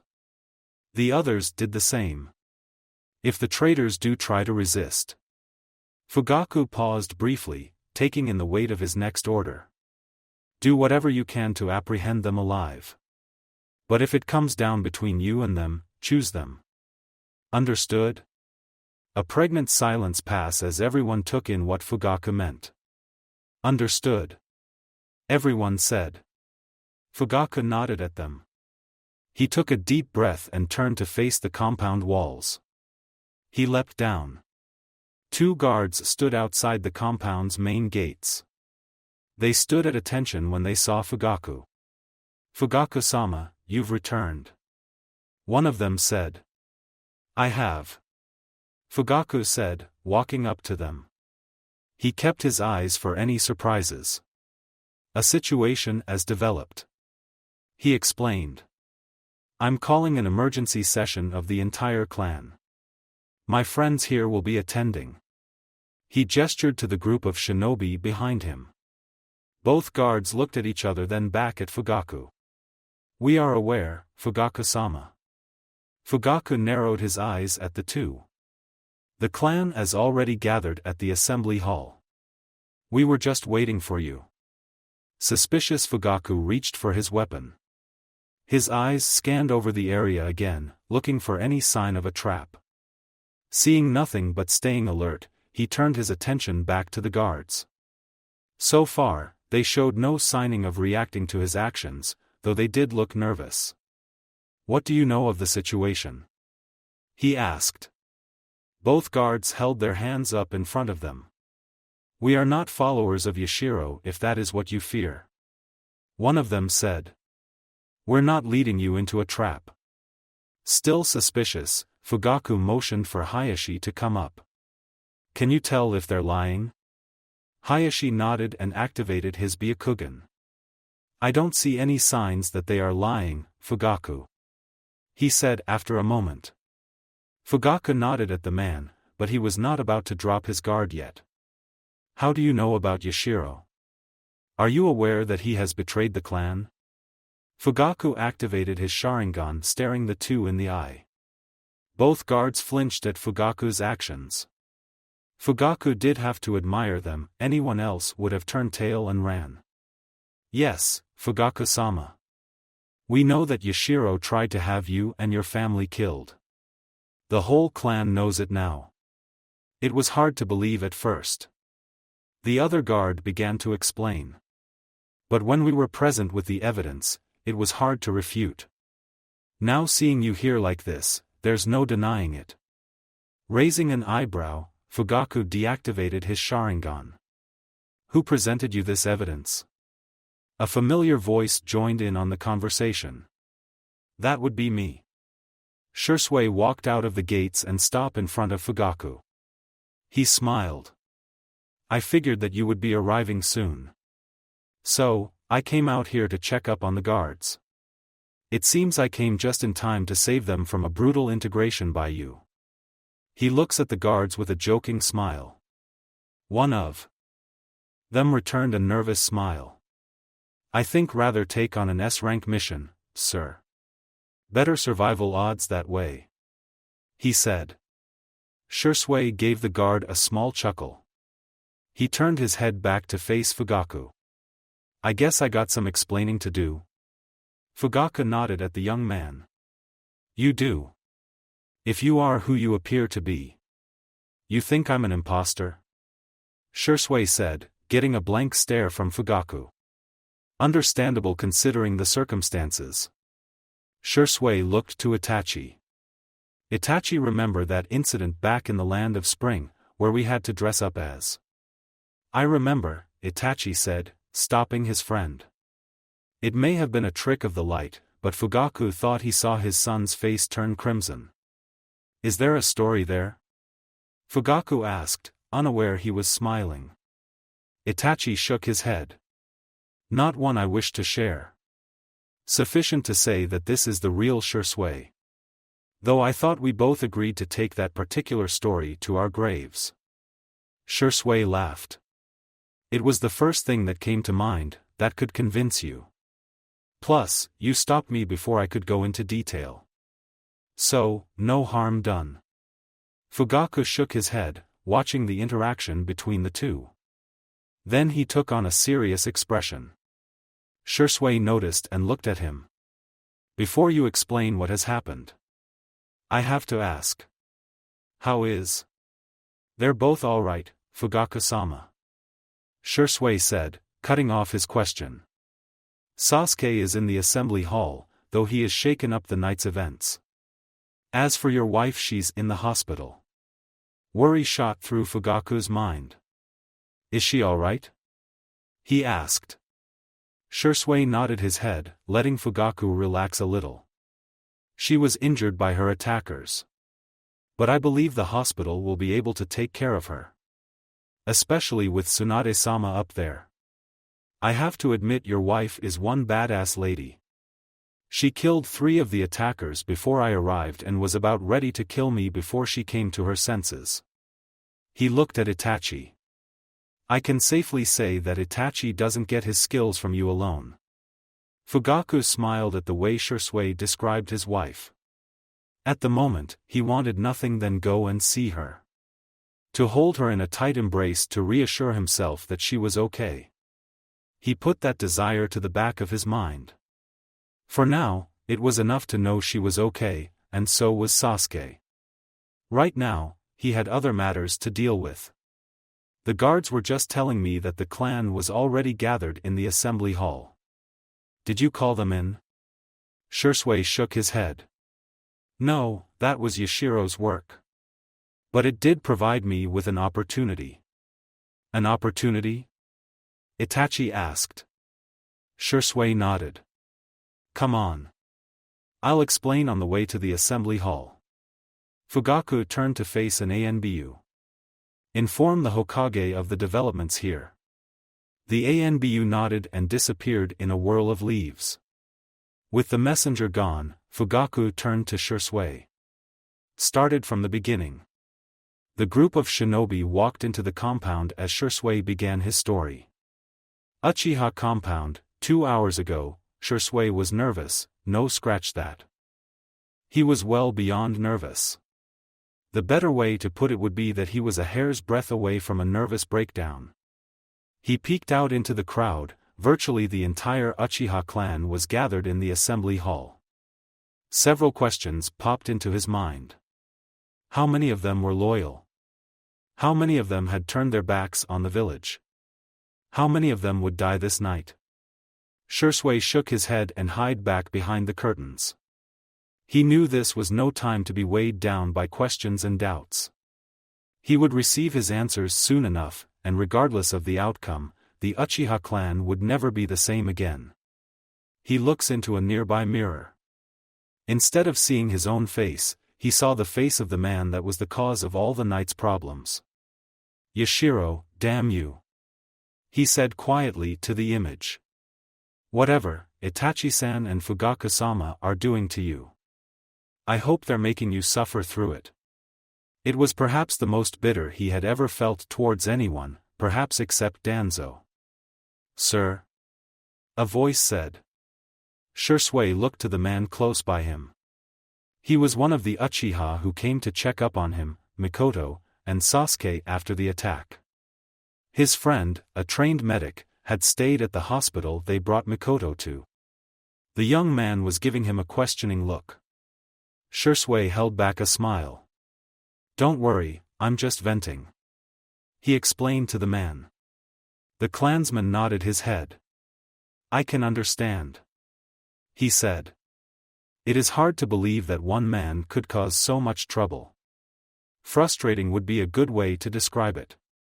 While not necessarily a veteran, Shisui had been a shinobi long enough to understand how much damage a single person could cause if they were determined enough. Or insane enough. You would be surprised at what one person can do if they set their mind to it. Try looking over history, and you'll understand. The clansman nodded. You think this plan will work? He said, looking over Shisui's hinged form. Shisui looked into a nearby mirror. As far as he could tell, he had transformed into a near enough perfect copy of Yashiro. I hope so. Shisui almost whispered, otherwise, we'll have to think of something else. But won't they see through a henge like that? A special of one of them has their Sharingan active? The clansman said. Shisui nodded at him. It was a good point. The henge was a low-level genjutsu, which meant that there was no way for it to fool an Uchiha with their Sharingan active. Hell, most shinobi weren't fooled by it, making it rarely used. It was mostly used on civilian targets. I know that. But looking out there, I don't notice anyone with their Sharingan on. I'm thinking that anyone following Yashiro probably believes that their plan is going smoothly. But surely they understand that no plan ever goes as planned. The clansman said, sounding nervous. They can't be that arrogant. Can they?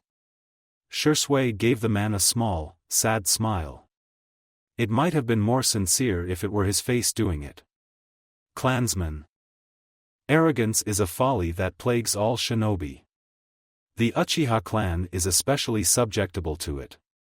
It was a hard lesson he had learned years ago, and it had come at the cost of a friend's life. I'm going to be counting on that. I just hope you're right, Shisui-san. The man said. Try not to worry about it. If the plan goes well, then we'll have routed out the other traitors.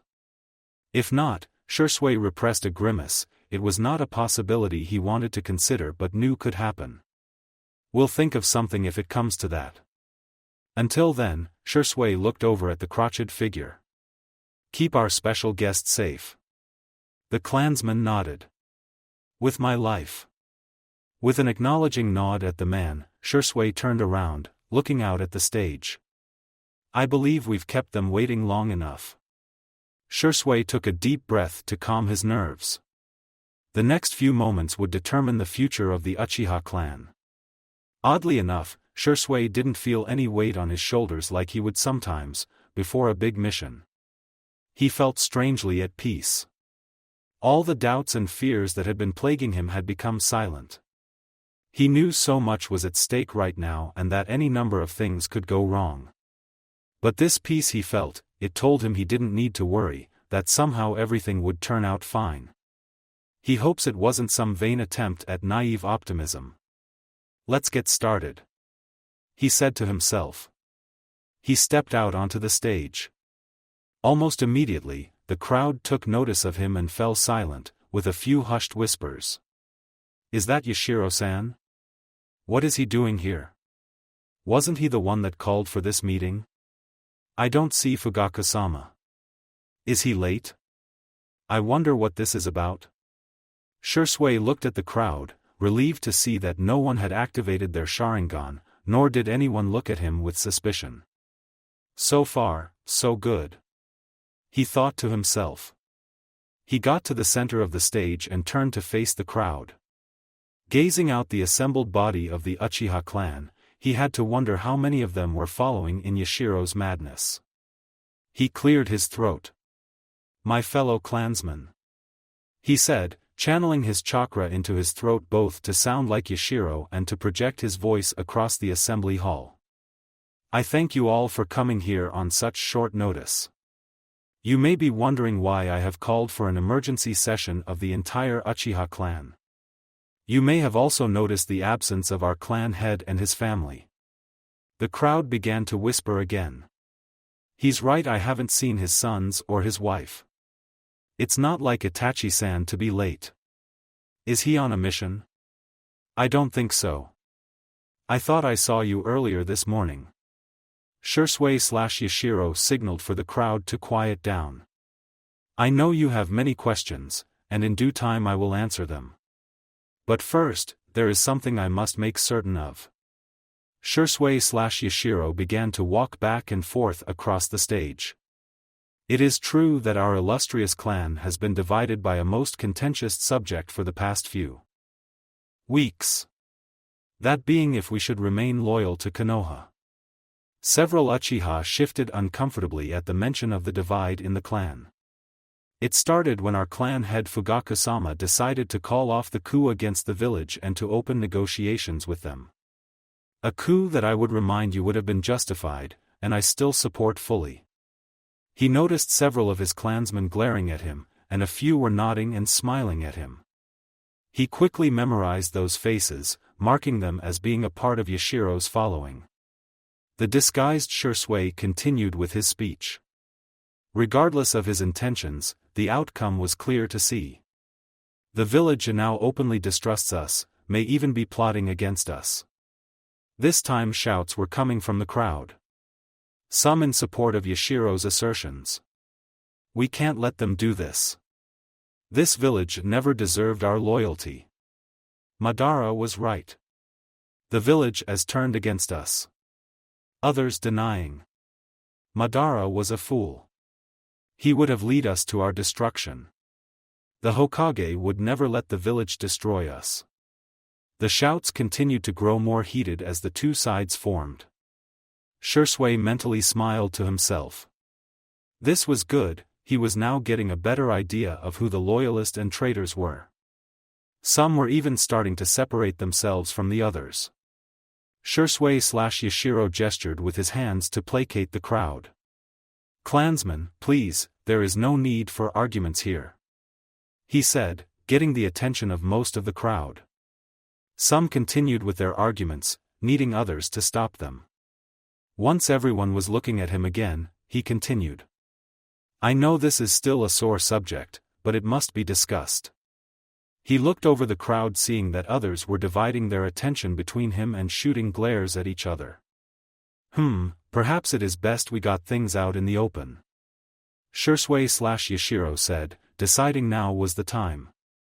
"To those who agree with me, who believe that this village has betrayed our great clan, please step forth." There were several confused murmurings following his request. "There is no need for hesitation. We are all Uchiha here, and even if we don't always agree on something, our clan will always be one."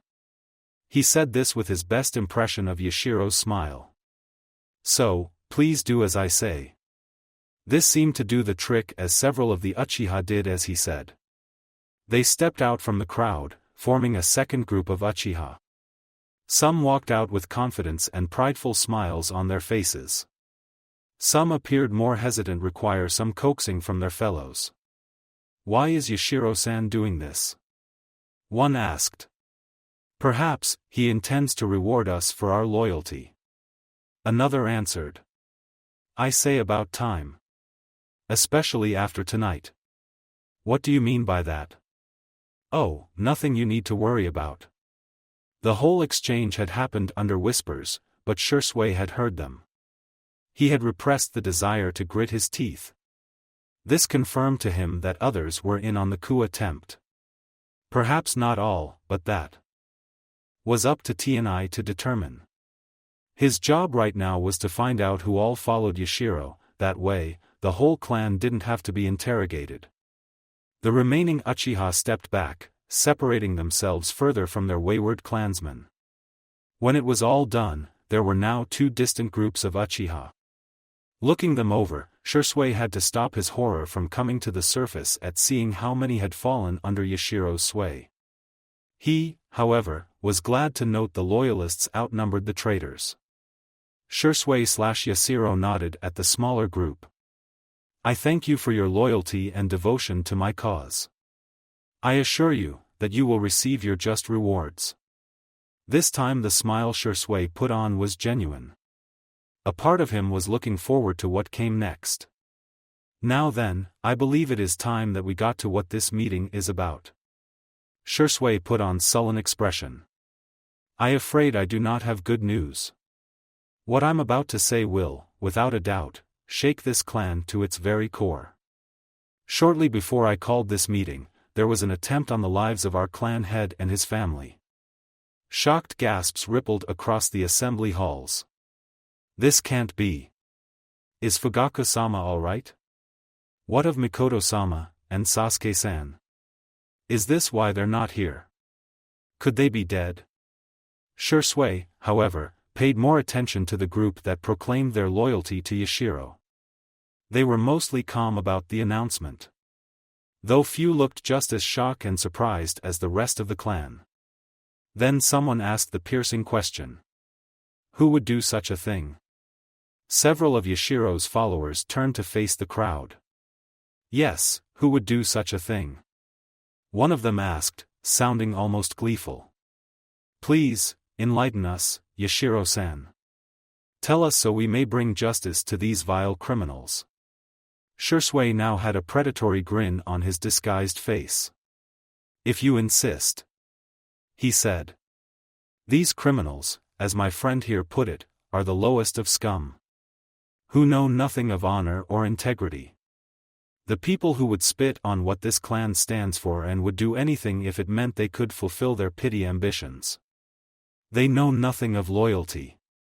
Several of Yashiro's followers were voicing their agreements. These criminals must be brought to justice. They deserve to be punished for their crimes against our clan. No one crosses the Uchiha clan and gets away with it. One of Yashiro's followers turned around, looking up at Shursui/Yashiro with a crazed look in his eyes. Tell us, Yashiro-san. Tell us who has killed our clan head and ended his bloodline. I'm looking at them, Shursui said. The Uchiha turned around to face the rest of the clan. See, we should have never trusted Kono. He stopped mid-sentence and whirled back around. What? You heard me, Shursui said, dispelling his henge. I'm looking at the people who tried to kill our clan head and his family. The man backed away. Impossible, you're supposed to be. He clamps his hand over his mouth as he realized what he was about to say. Shursui shot the man and the rest of the Uchiha loyal to Yashiro a glare. Supposed to be what? He asked, lacing his voice with venom. Dead? Like Fugaku-sama, and his family? Realization was dawning on the rest of the traitors as they slowly recovered from their surprise. Some even looked like they were ready to flee at the first sign of trouble. Shursui, what is the meaning of this? One of the Uchiha from the Loyalists said, stepping forward. How could they be responsible for the attack on our clan head? They couldn't have, they wouldn't betray their own clan. Would they? Shursui slowly nodded his head, not bothering to hide his shame. I'm afraid that is what happened. Itachi and I were walking down the streets of Konoha when we received a message from Fugaku-sama. In it, he told us that Yashiro wanted to meet with him in private in the forest near Konoha Park. Shursui took out the message and tossed it at the loyalist. The man that questioned him grabbed it from the air and began to read over its contents. And how he had a suspicion that Yashiro had no intention of talking to him. So, he asked us to warn the Hokage and gather up whatever ANBU we could and go to where he would meet the man. The man looked up from the message and turned his head to the other loyalist. He nodded his head. He's telling the truth. This message was written by Fugaku-sama. Look, it even has his seal on it. He said, pointing to the bottom of the message. The traitors were starting to look nervous now as they realized the position they were in. Itachi immediately went ahead to aid his father. But he told me to go to the compound just in case Yashiro tried to do anything his mother and brother. Shursui frowns as his memory flashes back when he saw a clansman raise his sword against Mikoto and Sasuke. Itachi's suspicion was right. I arrived just in time to stop an assailant from killing Mikoto-sama and her son. An assailant who was an Uchiha. Shock rippled through the crowd as they realized what this meant. Then anger quickly took over. Traitors! How dare you try to kill our clan head? Stay away from my children, you traitors! Shouts came from the crowd directed at the second group of Uchiha. Things quickly escalated from there as several loyalists assumed fighting stances, some pulling out weapons and others readying hand signs. Some of the loyalists, parents most likely, pulled the younger Uchiha behind them, shielding them in case fighting broke out. The clansmen loyal to Yashiro were not eyed either as most of them got in defensive positions. He's lying. There is no way that Yashiro would betray the clan. He's in league with Konoha. They want to destroy us all. What proof does he have? What proof do I have? Shursui almost growled out. How about an eyewitness to these events? He looked over behind the curtains and signaled. A small figure emerged onto the stage slowly. Several of the traitors paled as they recognized the figure. And realized that there was no way out. Sasuke Uchiha stops beside Shursui. Shursui held his hand out behind the young boy.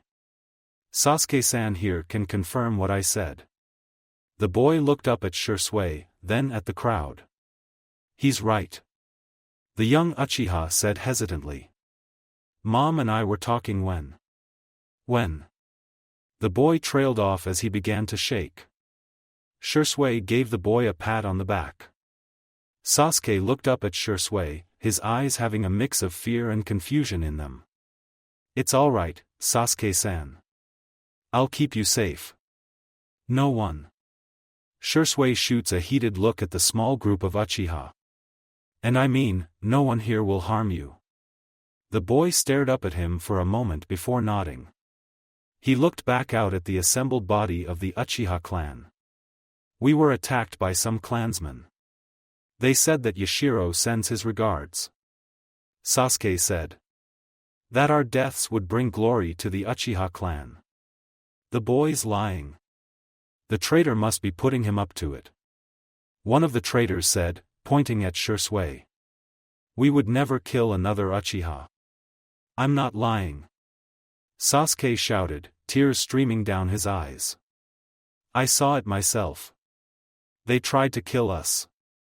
They stabbed Mom in the stomach. There was blood everywhere. Sasuke's voice was becoming shaky. Be silent, brat. Another of the traitors shouted as he leaped up onto the stage. The man pulled out a kunai and charged at the boy. Shisui acted on instinct and threw himself around the boy, exposing his back to the man's attack. He waits for the feeling of the kunai entering his flesh. Clang! The sound of metal clashing on metal echoed through the assembly hall.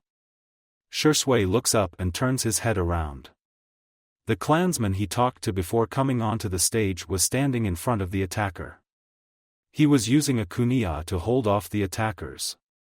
As Shisui-san said, no harm shall come to Sasuke. Then he pushed out, forcing the attacker back. Then landed a kick that sent the man off the stage, crashing onto the floor below.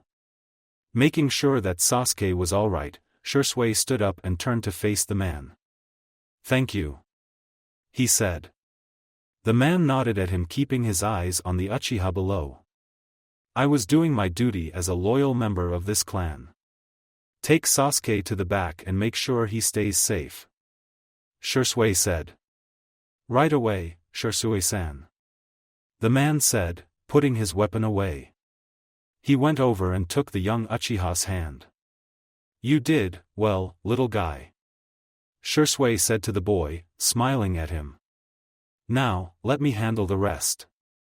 The boy nodded. All right. He said before being dragged off stage. Shisui turned his attention back to the two groups of Uchiha.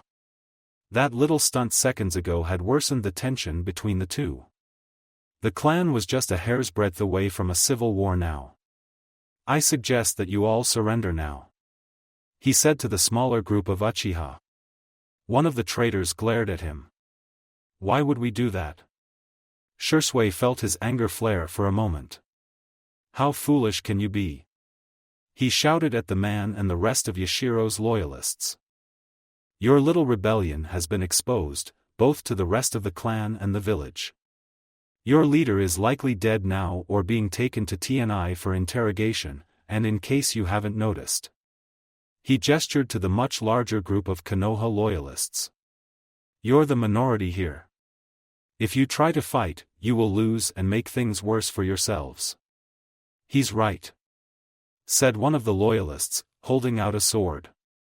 You can't fight all of us. As much as you deserve it, I do not wish to stain my blade with the blood of a clansman. Surrender now, and I can assure you that the Hokage will show leniency. Shisui said. Think of your lives here. Think of how this would affect your families. Do you really want them to live with the stigma of being related to traitors? Do you want that for the whole clan? That seemed to take the fight out of a few of Yashiro's men, as they hesitantly dropped their weapons. The rest, though, became more enraged by Shisui's offer. Like hell, I'll surrender. The man said, brandishing his weapon. Even if we are destined to fail. I would rather die than be taken prisoner by this wretched village. He got several cheers from the group around him. Shisui could almost feel his heart sink. Please, I beg of you. Recon. He was interrupted when the man charged at him. This time not having to worry about Sasuke, Shursui could react in time and block the attack with his katana. "No more talk," the man said. Then the noise of fighting and screaming reached Shursui's ear. Uchiha compound, present-time Shursui had a dark look on his face. Around the streets of the compound, Fugaku noticed the signs of battle. After that, fighting broke out between the loyalists and those who were under Yashiro's sway. Some of it ended up spilling out of the assembly hall. "We were just lucky that the fighting ended quickly. Probably because Yashiro had brought his best men to attack my father," Itachi said, keeping his voice even. Shursui nodded. "Yeah, probably," he said, looking at a broken-down stall, some of its pieces stained in red. "As you can guess, the loyalist won. If you can even call this a victory." Fugaku shared in that bitter sentiment. How could things have gotten so bad? How did it get to the point that clansmen had to turn on each other? Yashiro claimed that he was doing this for the good of the clan. Would he say that now if he saw the damage he had caused? "How many?" he asked. How many were taken by Yashiro's madness? He almost regretted asking but had to know. Shursui looked at him, he was smiling but it was a sorrowful one. "By my best guess. A quarter of the clan, maybe even a third." Fugaku was glad that his eldest son was there to keep him from falling. "That many?" he said through a rasped voice. Shursui nodded. "Reasonably sure, Fugaku-sama. We'll have more concrete numbers soon enough," he said. There was another question that Fugaku wants to ask. But words refused to surface on his lips, too afraid to know. The answer. Itachi, though, seemed to be the braver one. Casualties? They had arrived at the entrance to the assembly hall when Shursui stopped at the door. 17 dead, he said. 10 from the traitors, and 7 from the loyalist. About a dozen on both sides have suffered mild to major injuries. They're being treated right now, and we've sent messengers to the hospital requesting for aid. Again, Fugaku felt like the world was shaking around him.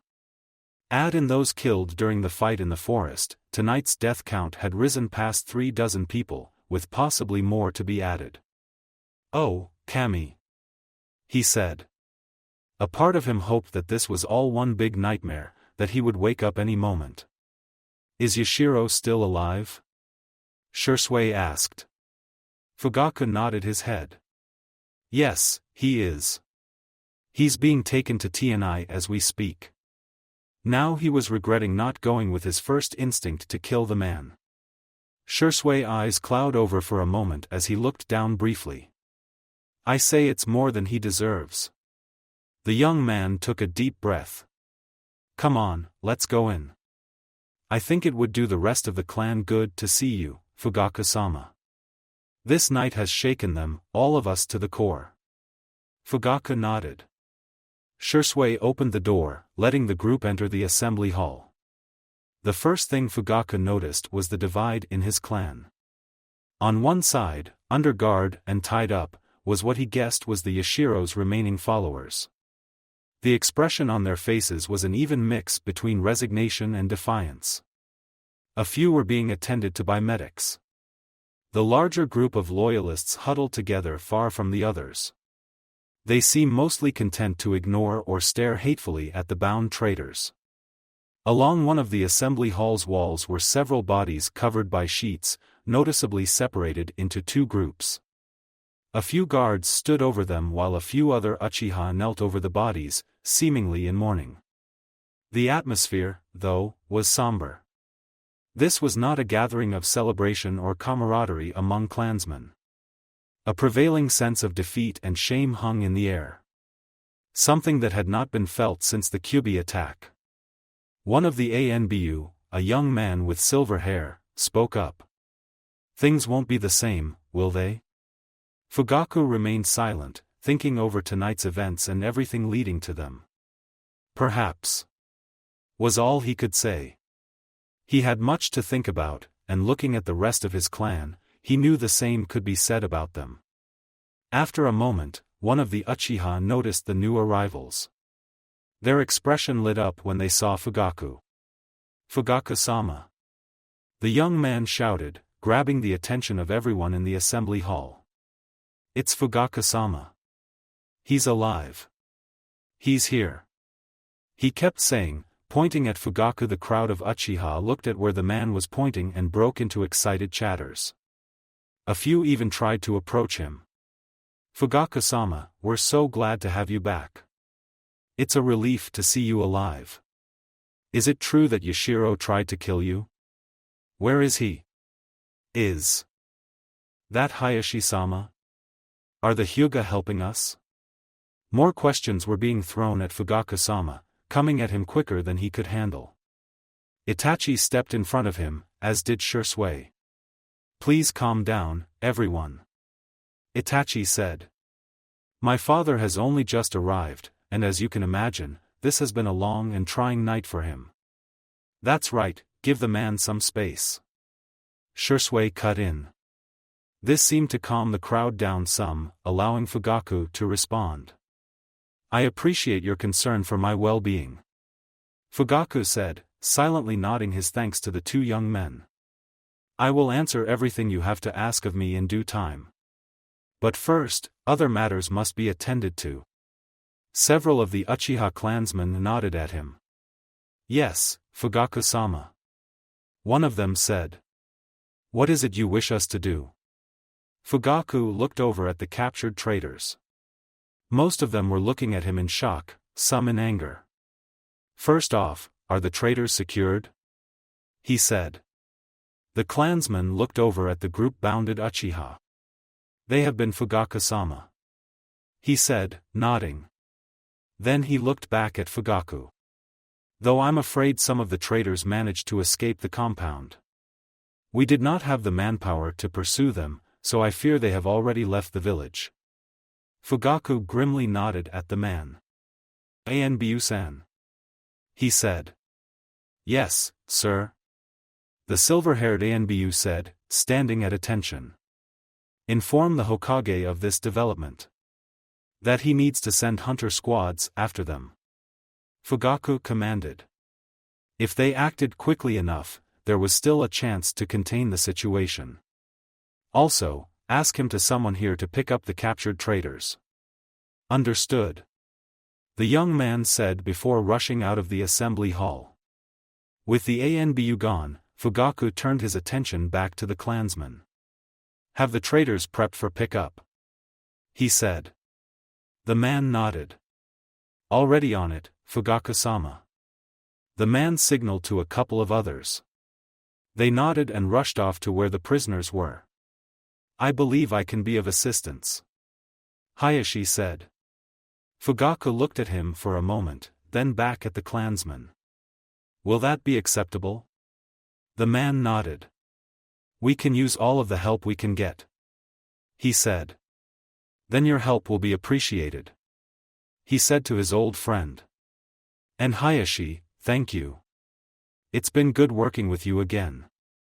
Hayashi nodded at him. "No need to thank me, Fugaku. Once things have calmed down, I would not mind talking to you." "I look forward to that," Fugaku responded.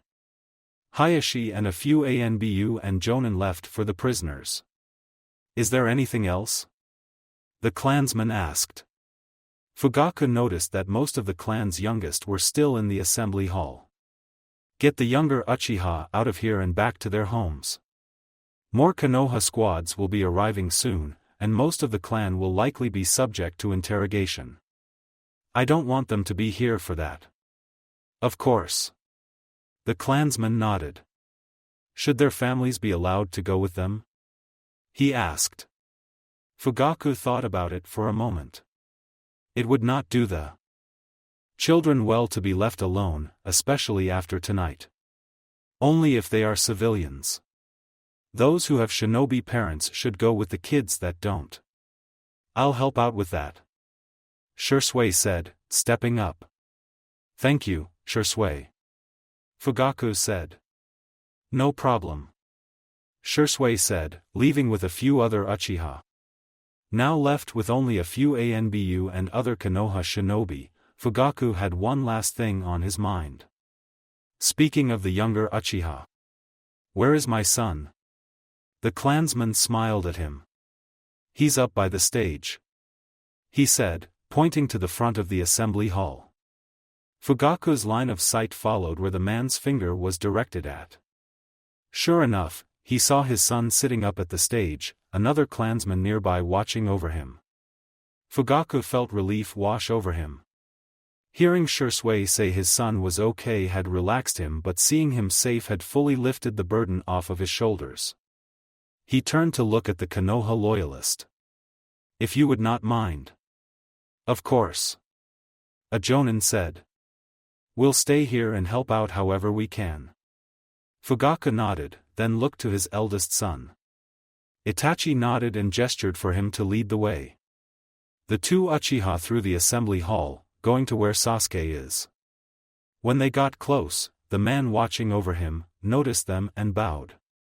Fugaku-sama, he said. Fugaku gestured for the man to raise. Thank you for watching my son.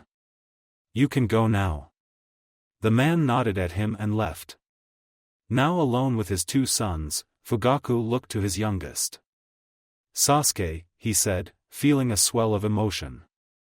I can't begin to express how happy I am to say that you are okay. I am so sorry for dragging you into all of this. He got no response from his son. Sasuke? Again, no response. The boy slid off the stage, and for a moment, Fugaku thought his son was going to give him a response. His heart sank when the young Uchiha ran up to his brother and wrapped his arms around him. Itachi looked down at his little brother, giving him a fond smile and rubbing the top of his head. Then he looked at Fugaku, giving him a sympathetic smile. Do not fear, father. One day Sasuke-kun will be able to forgive you and look to you as a father. That had stung him more than he had thought it would. He understood where his oldest son was coming from. Fugaku knelt down and reached out to his young son. The boy pulled away, moving behind Itachi. Again, Fugaku felt his heart sinking. He pulled away from his hand. Sasuke, I know you will find this hard to believe, but I do love you. You are one of the most precious things in my life. I know I have failed you in my responsibilities as a father. But I promise you this. From this day forth, I will do better. And that was a promise he intended to keep. Later that night, TNI holding facility under Konoha, our hunter teams have managed to capture some of the fleeing traitors. An ANBU reported to Hiruzen. They are being brought back to the village as we speak. Hiruzen gave a solemn nod of his head, wishing he had his pipe with him. Good. What of the other fleeing Uchiha? It had only been a few hours after the incident with the Uchiha had resolved itself, and Hiruzen still found it hard to believe it. It ached his old heart to know that so many Uchiha had chosen to turn not just against the village but their clan as well. Though was happy to know that majority of the clan remained loyal. Even though he knew this would not stop Danzo from throwing a fit. He was not looking forward to that. They are still being pursued. The ANBU reported. Though I fear we may not be able to catch them. These people know this land as well as we do. I see. Hiruzen responded. That was not good. Some of the fleeing Uchiha had served in the Shinobi Corps for many years and knew many of the village's secrets. If they were allowed to roam free, there was no telling what kind of damage they could do. Some may even try to take those secrets to enemy villages, like IWA. Hiruzen knew he was a soft man, but even he could not allow for that to happen. Redouble our efforts to find them, Commander. Assign additional teams to the search parties. Send word to our border outposts to keep an eye out for the traitors. I also want a message sent to the daimyo asking him for aid in hunting these traitors down. We must do everything we can to capture them. The ANBU nodded at him. Yes, Hokage-sama. Shall we also put bounties on them? Hiruzen thought about it for a moment. He didn't like the idea of bringing in others. There was a risk that the traitors could try to ransom off their secrets in exchange for their freedom. But Hiruzen knew they would need all the help they could get. Yes, once they have been identified, put a bounty of 1 million on their heads. Right away, sir. Hiruzen nodded at the man. Good, now then, do we have a final causality figure? Yes, Hokage-sama. The ANBU said. In total, 56 were killed. 33 belonging to the traitor Uchiha and 23 belonging to loyalist forces. Hiruzen removed his hat and put a hand through his hair, sighing. That many? He said, putting the hat back on. The ANBU nodded. It could have been worse, sir. Hiruzen knew the man was right. Fugaku's suspicions about Yashiro's intentions, and the warning he gave had likely saved more lives. Not to mention Shirsue's quick thinking in exposing most of the traitors had allowed them to contain the situation swiftly. If it weren't for them, Hiruzen shuddered to think how many more would have died this night. Still, it doesn't make it any easier to accept. Too much blood was shed tonight, and all because of one man's ego. I agree, Hokage-sama. The ANBU said. They kept walking down the halls of the TNI facility until they were greeted by a scarred man. Ibiki, report, Sarutobi commanded. Hokage-sama, the head interrogator said. Our honored guest. He pointed to a cell door. Has given us a wealth of information regarding all who followed him and their plans for the village. He's even implicated several non-Uchiha who sided with him and how they would have aided in his rebellion. Hiruzen's eyes narrowed. How many traitors did his village have? I want those people brought here for interrogation. All right, on it. Ibiki said with a sadistic smile. I look forward to learning what they know. But that is not what brought me here. Hiruzen said. In your report you said, you had something important to tell me. Ibiki nodded at him. Yes, I did. He looked over at the cell door. Yashiro-san claims he had a benefactor who pushed him to support the coup against us. Some from outside the village. Hiruzen's eyes narrowed. Someone had tried to engineer a civil war within Konoha? Who? Why? Did he say who it was? Ibiki shook his head. No. He said he would only tell you. If I had to guess, he'll try to bargain with you over it. Hiruzen shook his head. Yashiro was again proving what a coward he was. He's probably looking for leniency. Then he began to rub his chin in thought. Still, he may have valuable information. My thoughts, exactly, Hokage-sama. Ibiki said. Very well then. I will talk to the man and determine if the information he has is worth anything. Hiruzen said, stepping up to the cell door. Both of you remain out here. Both the ANBU and Ibiki nodded at him. Hiruzen signaled to the guard standing next to the door. She opened the door. Walking into the cell, Hiruzen began to speak. All right, Yashiro, I'm here. What do you have? Then he stopped in his tracks, feeling his veins run cold. Guards. Ibiki and the others burst into the room. What is it, Hokage-sama? Ibiki began to ask. Then he stopped when he saw the blood-spattered remains of Yashiro. His face contorted in fear and pain, and his eyes were gone. Put the village on alert. We have an intruder. Unknown location, outside Konoha, a lone figure stood on a hill overlooking the forest that surrounds Konoha. A second figure began to emerge from the ground. Master. The second figure said. Our plan has failed. The Uchiha clan still stands. That I can see. The first said, giving no indication if he was angered by the news. That cursed clan will prove to be a problem for our plans in the future. We will have to move more carefully. Yes, Master. The second said. I have eliminated Yashiro. He was about to give away your existence. Again, the first figure seems unsurprised by this news. As expected of a man who would betray his own blood. Did you retrieve his eyes? The second figure nodded. I have, master. He said, holding out his hand, revealing a set of bloody Sharingan eyes. They may not be the ones you were after. But I hope they will still be of use to you. Shall we begin the procedure when we return to our base? No. The first answered. Keep those eyes in storage. We may yet receive the ones I seek. Yes, master. The second figure retreated his hand. Konoha will no doubt have learned of Yashiro's demise by now. They will be looking for us. It does not matter. Despite this setback, our plans are still in motion. And soon enough, like the rest of this world. The first figure turned around and looks down at the second with rippling purple eyes. They shall know the true meaning of pain. Thank you for watching. I hope you enjoyed it.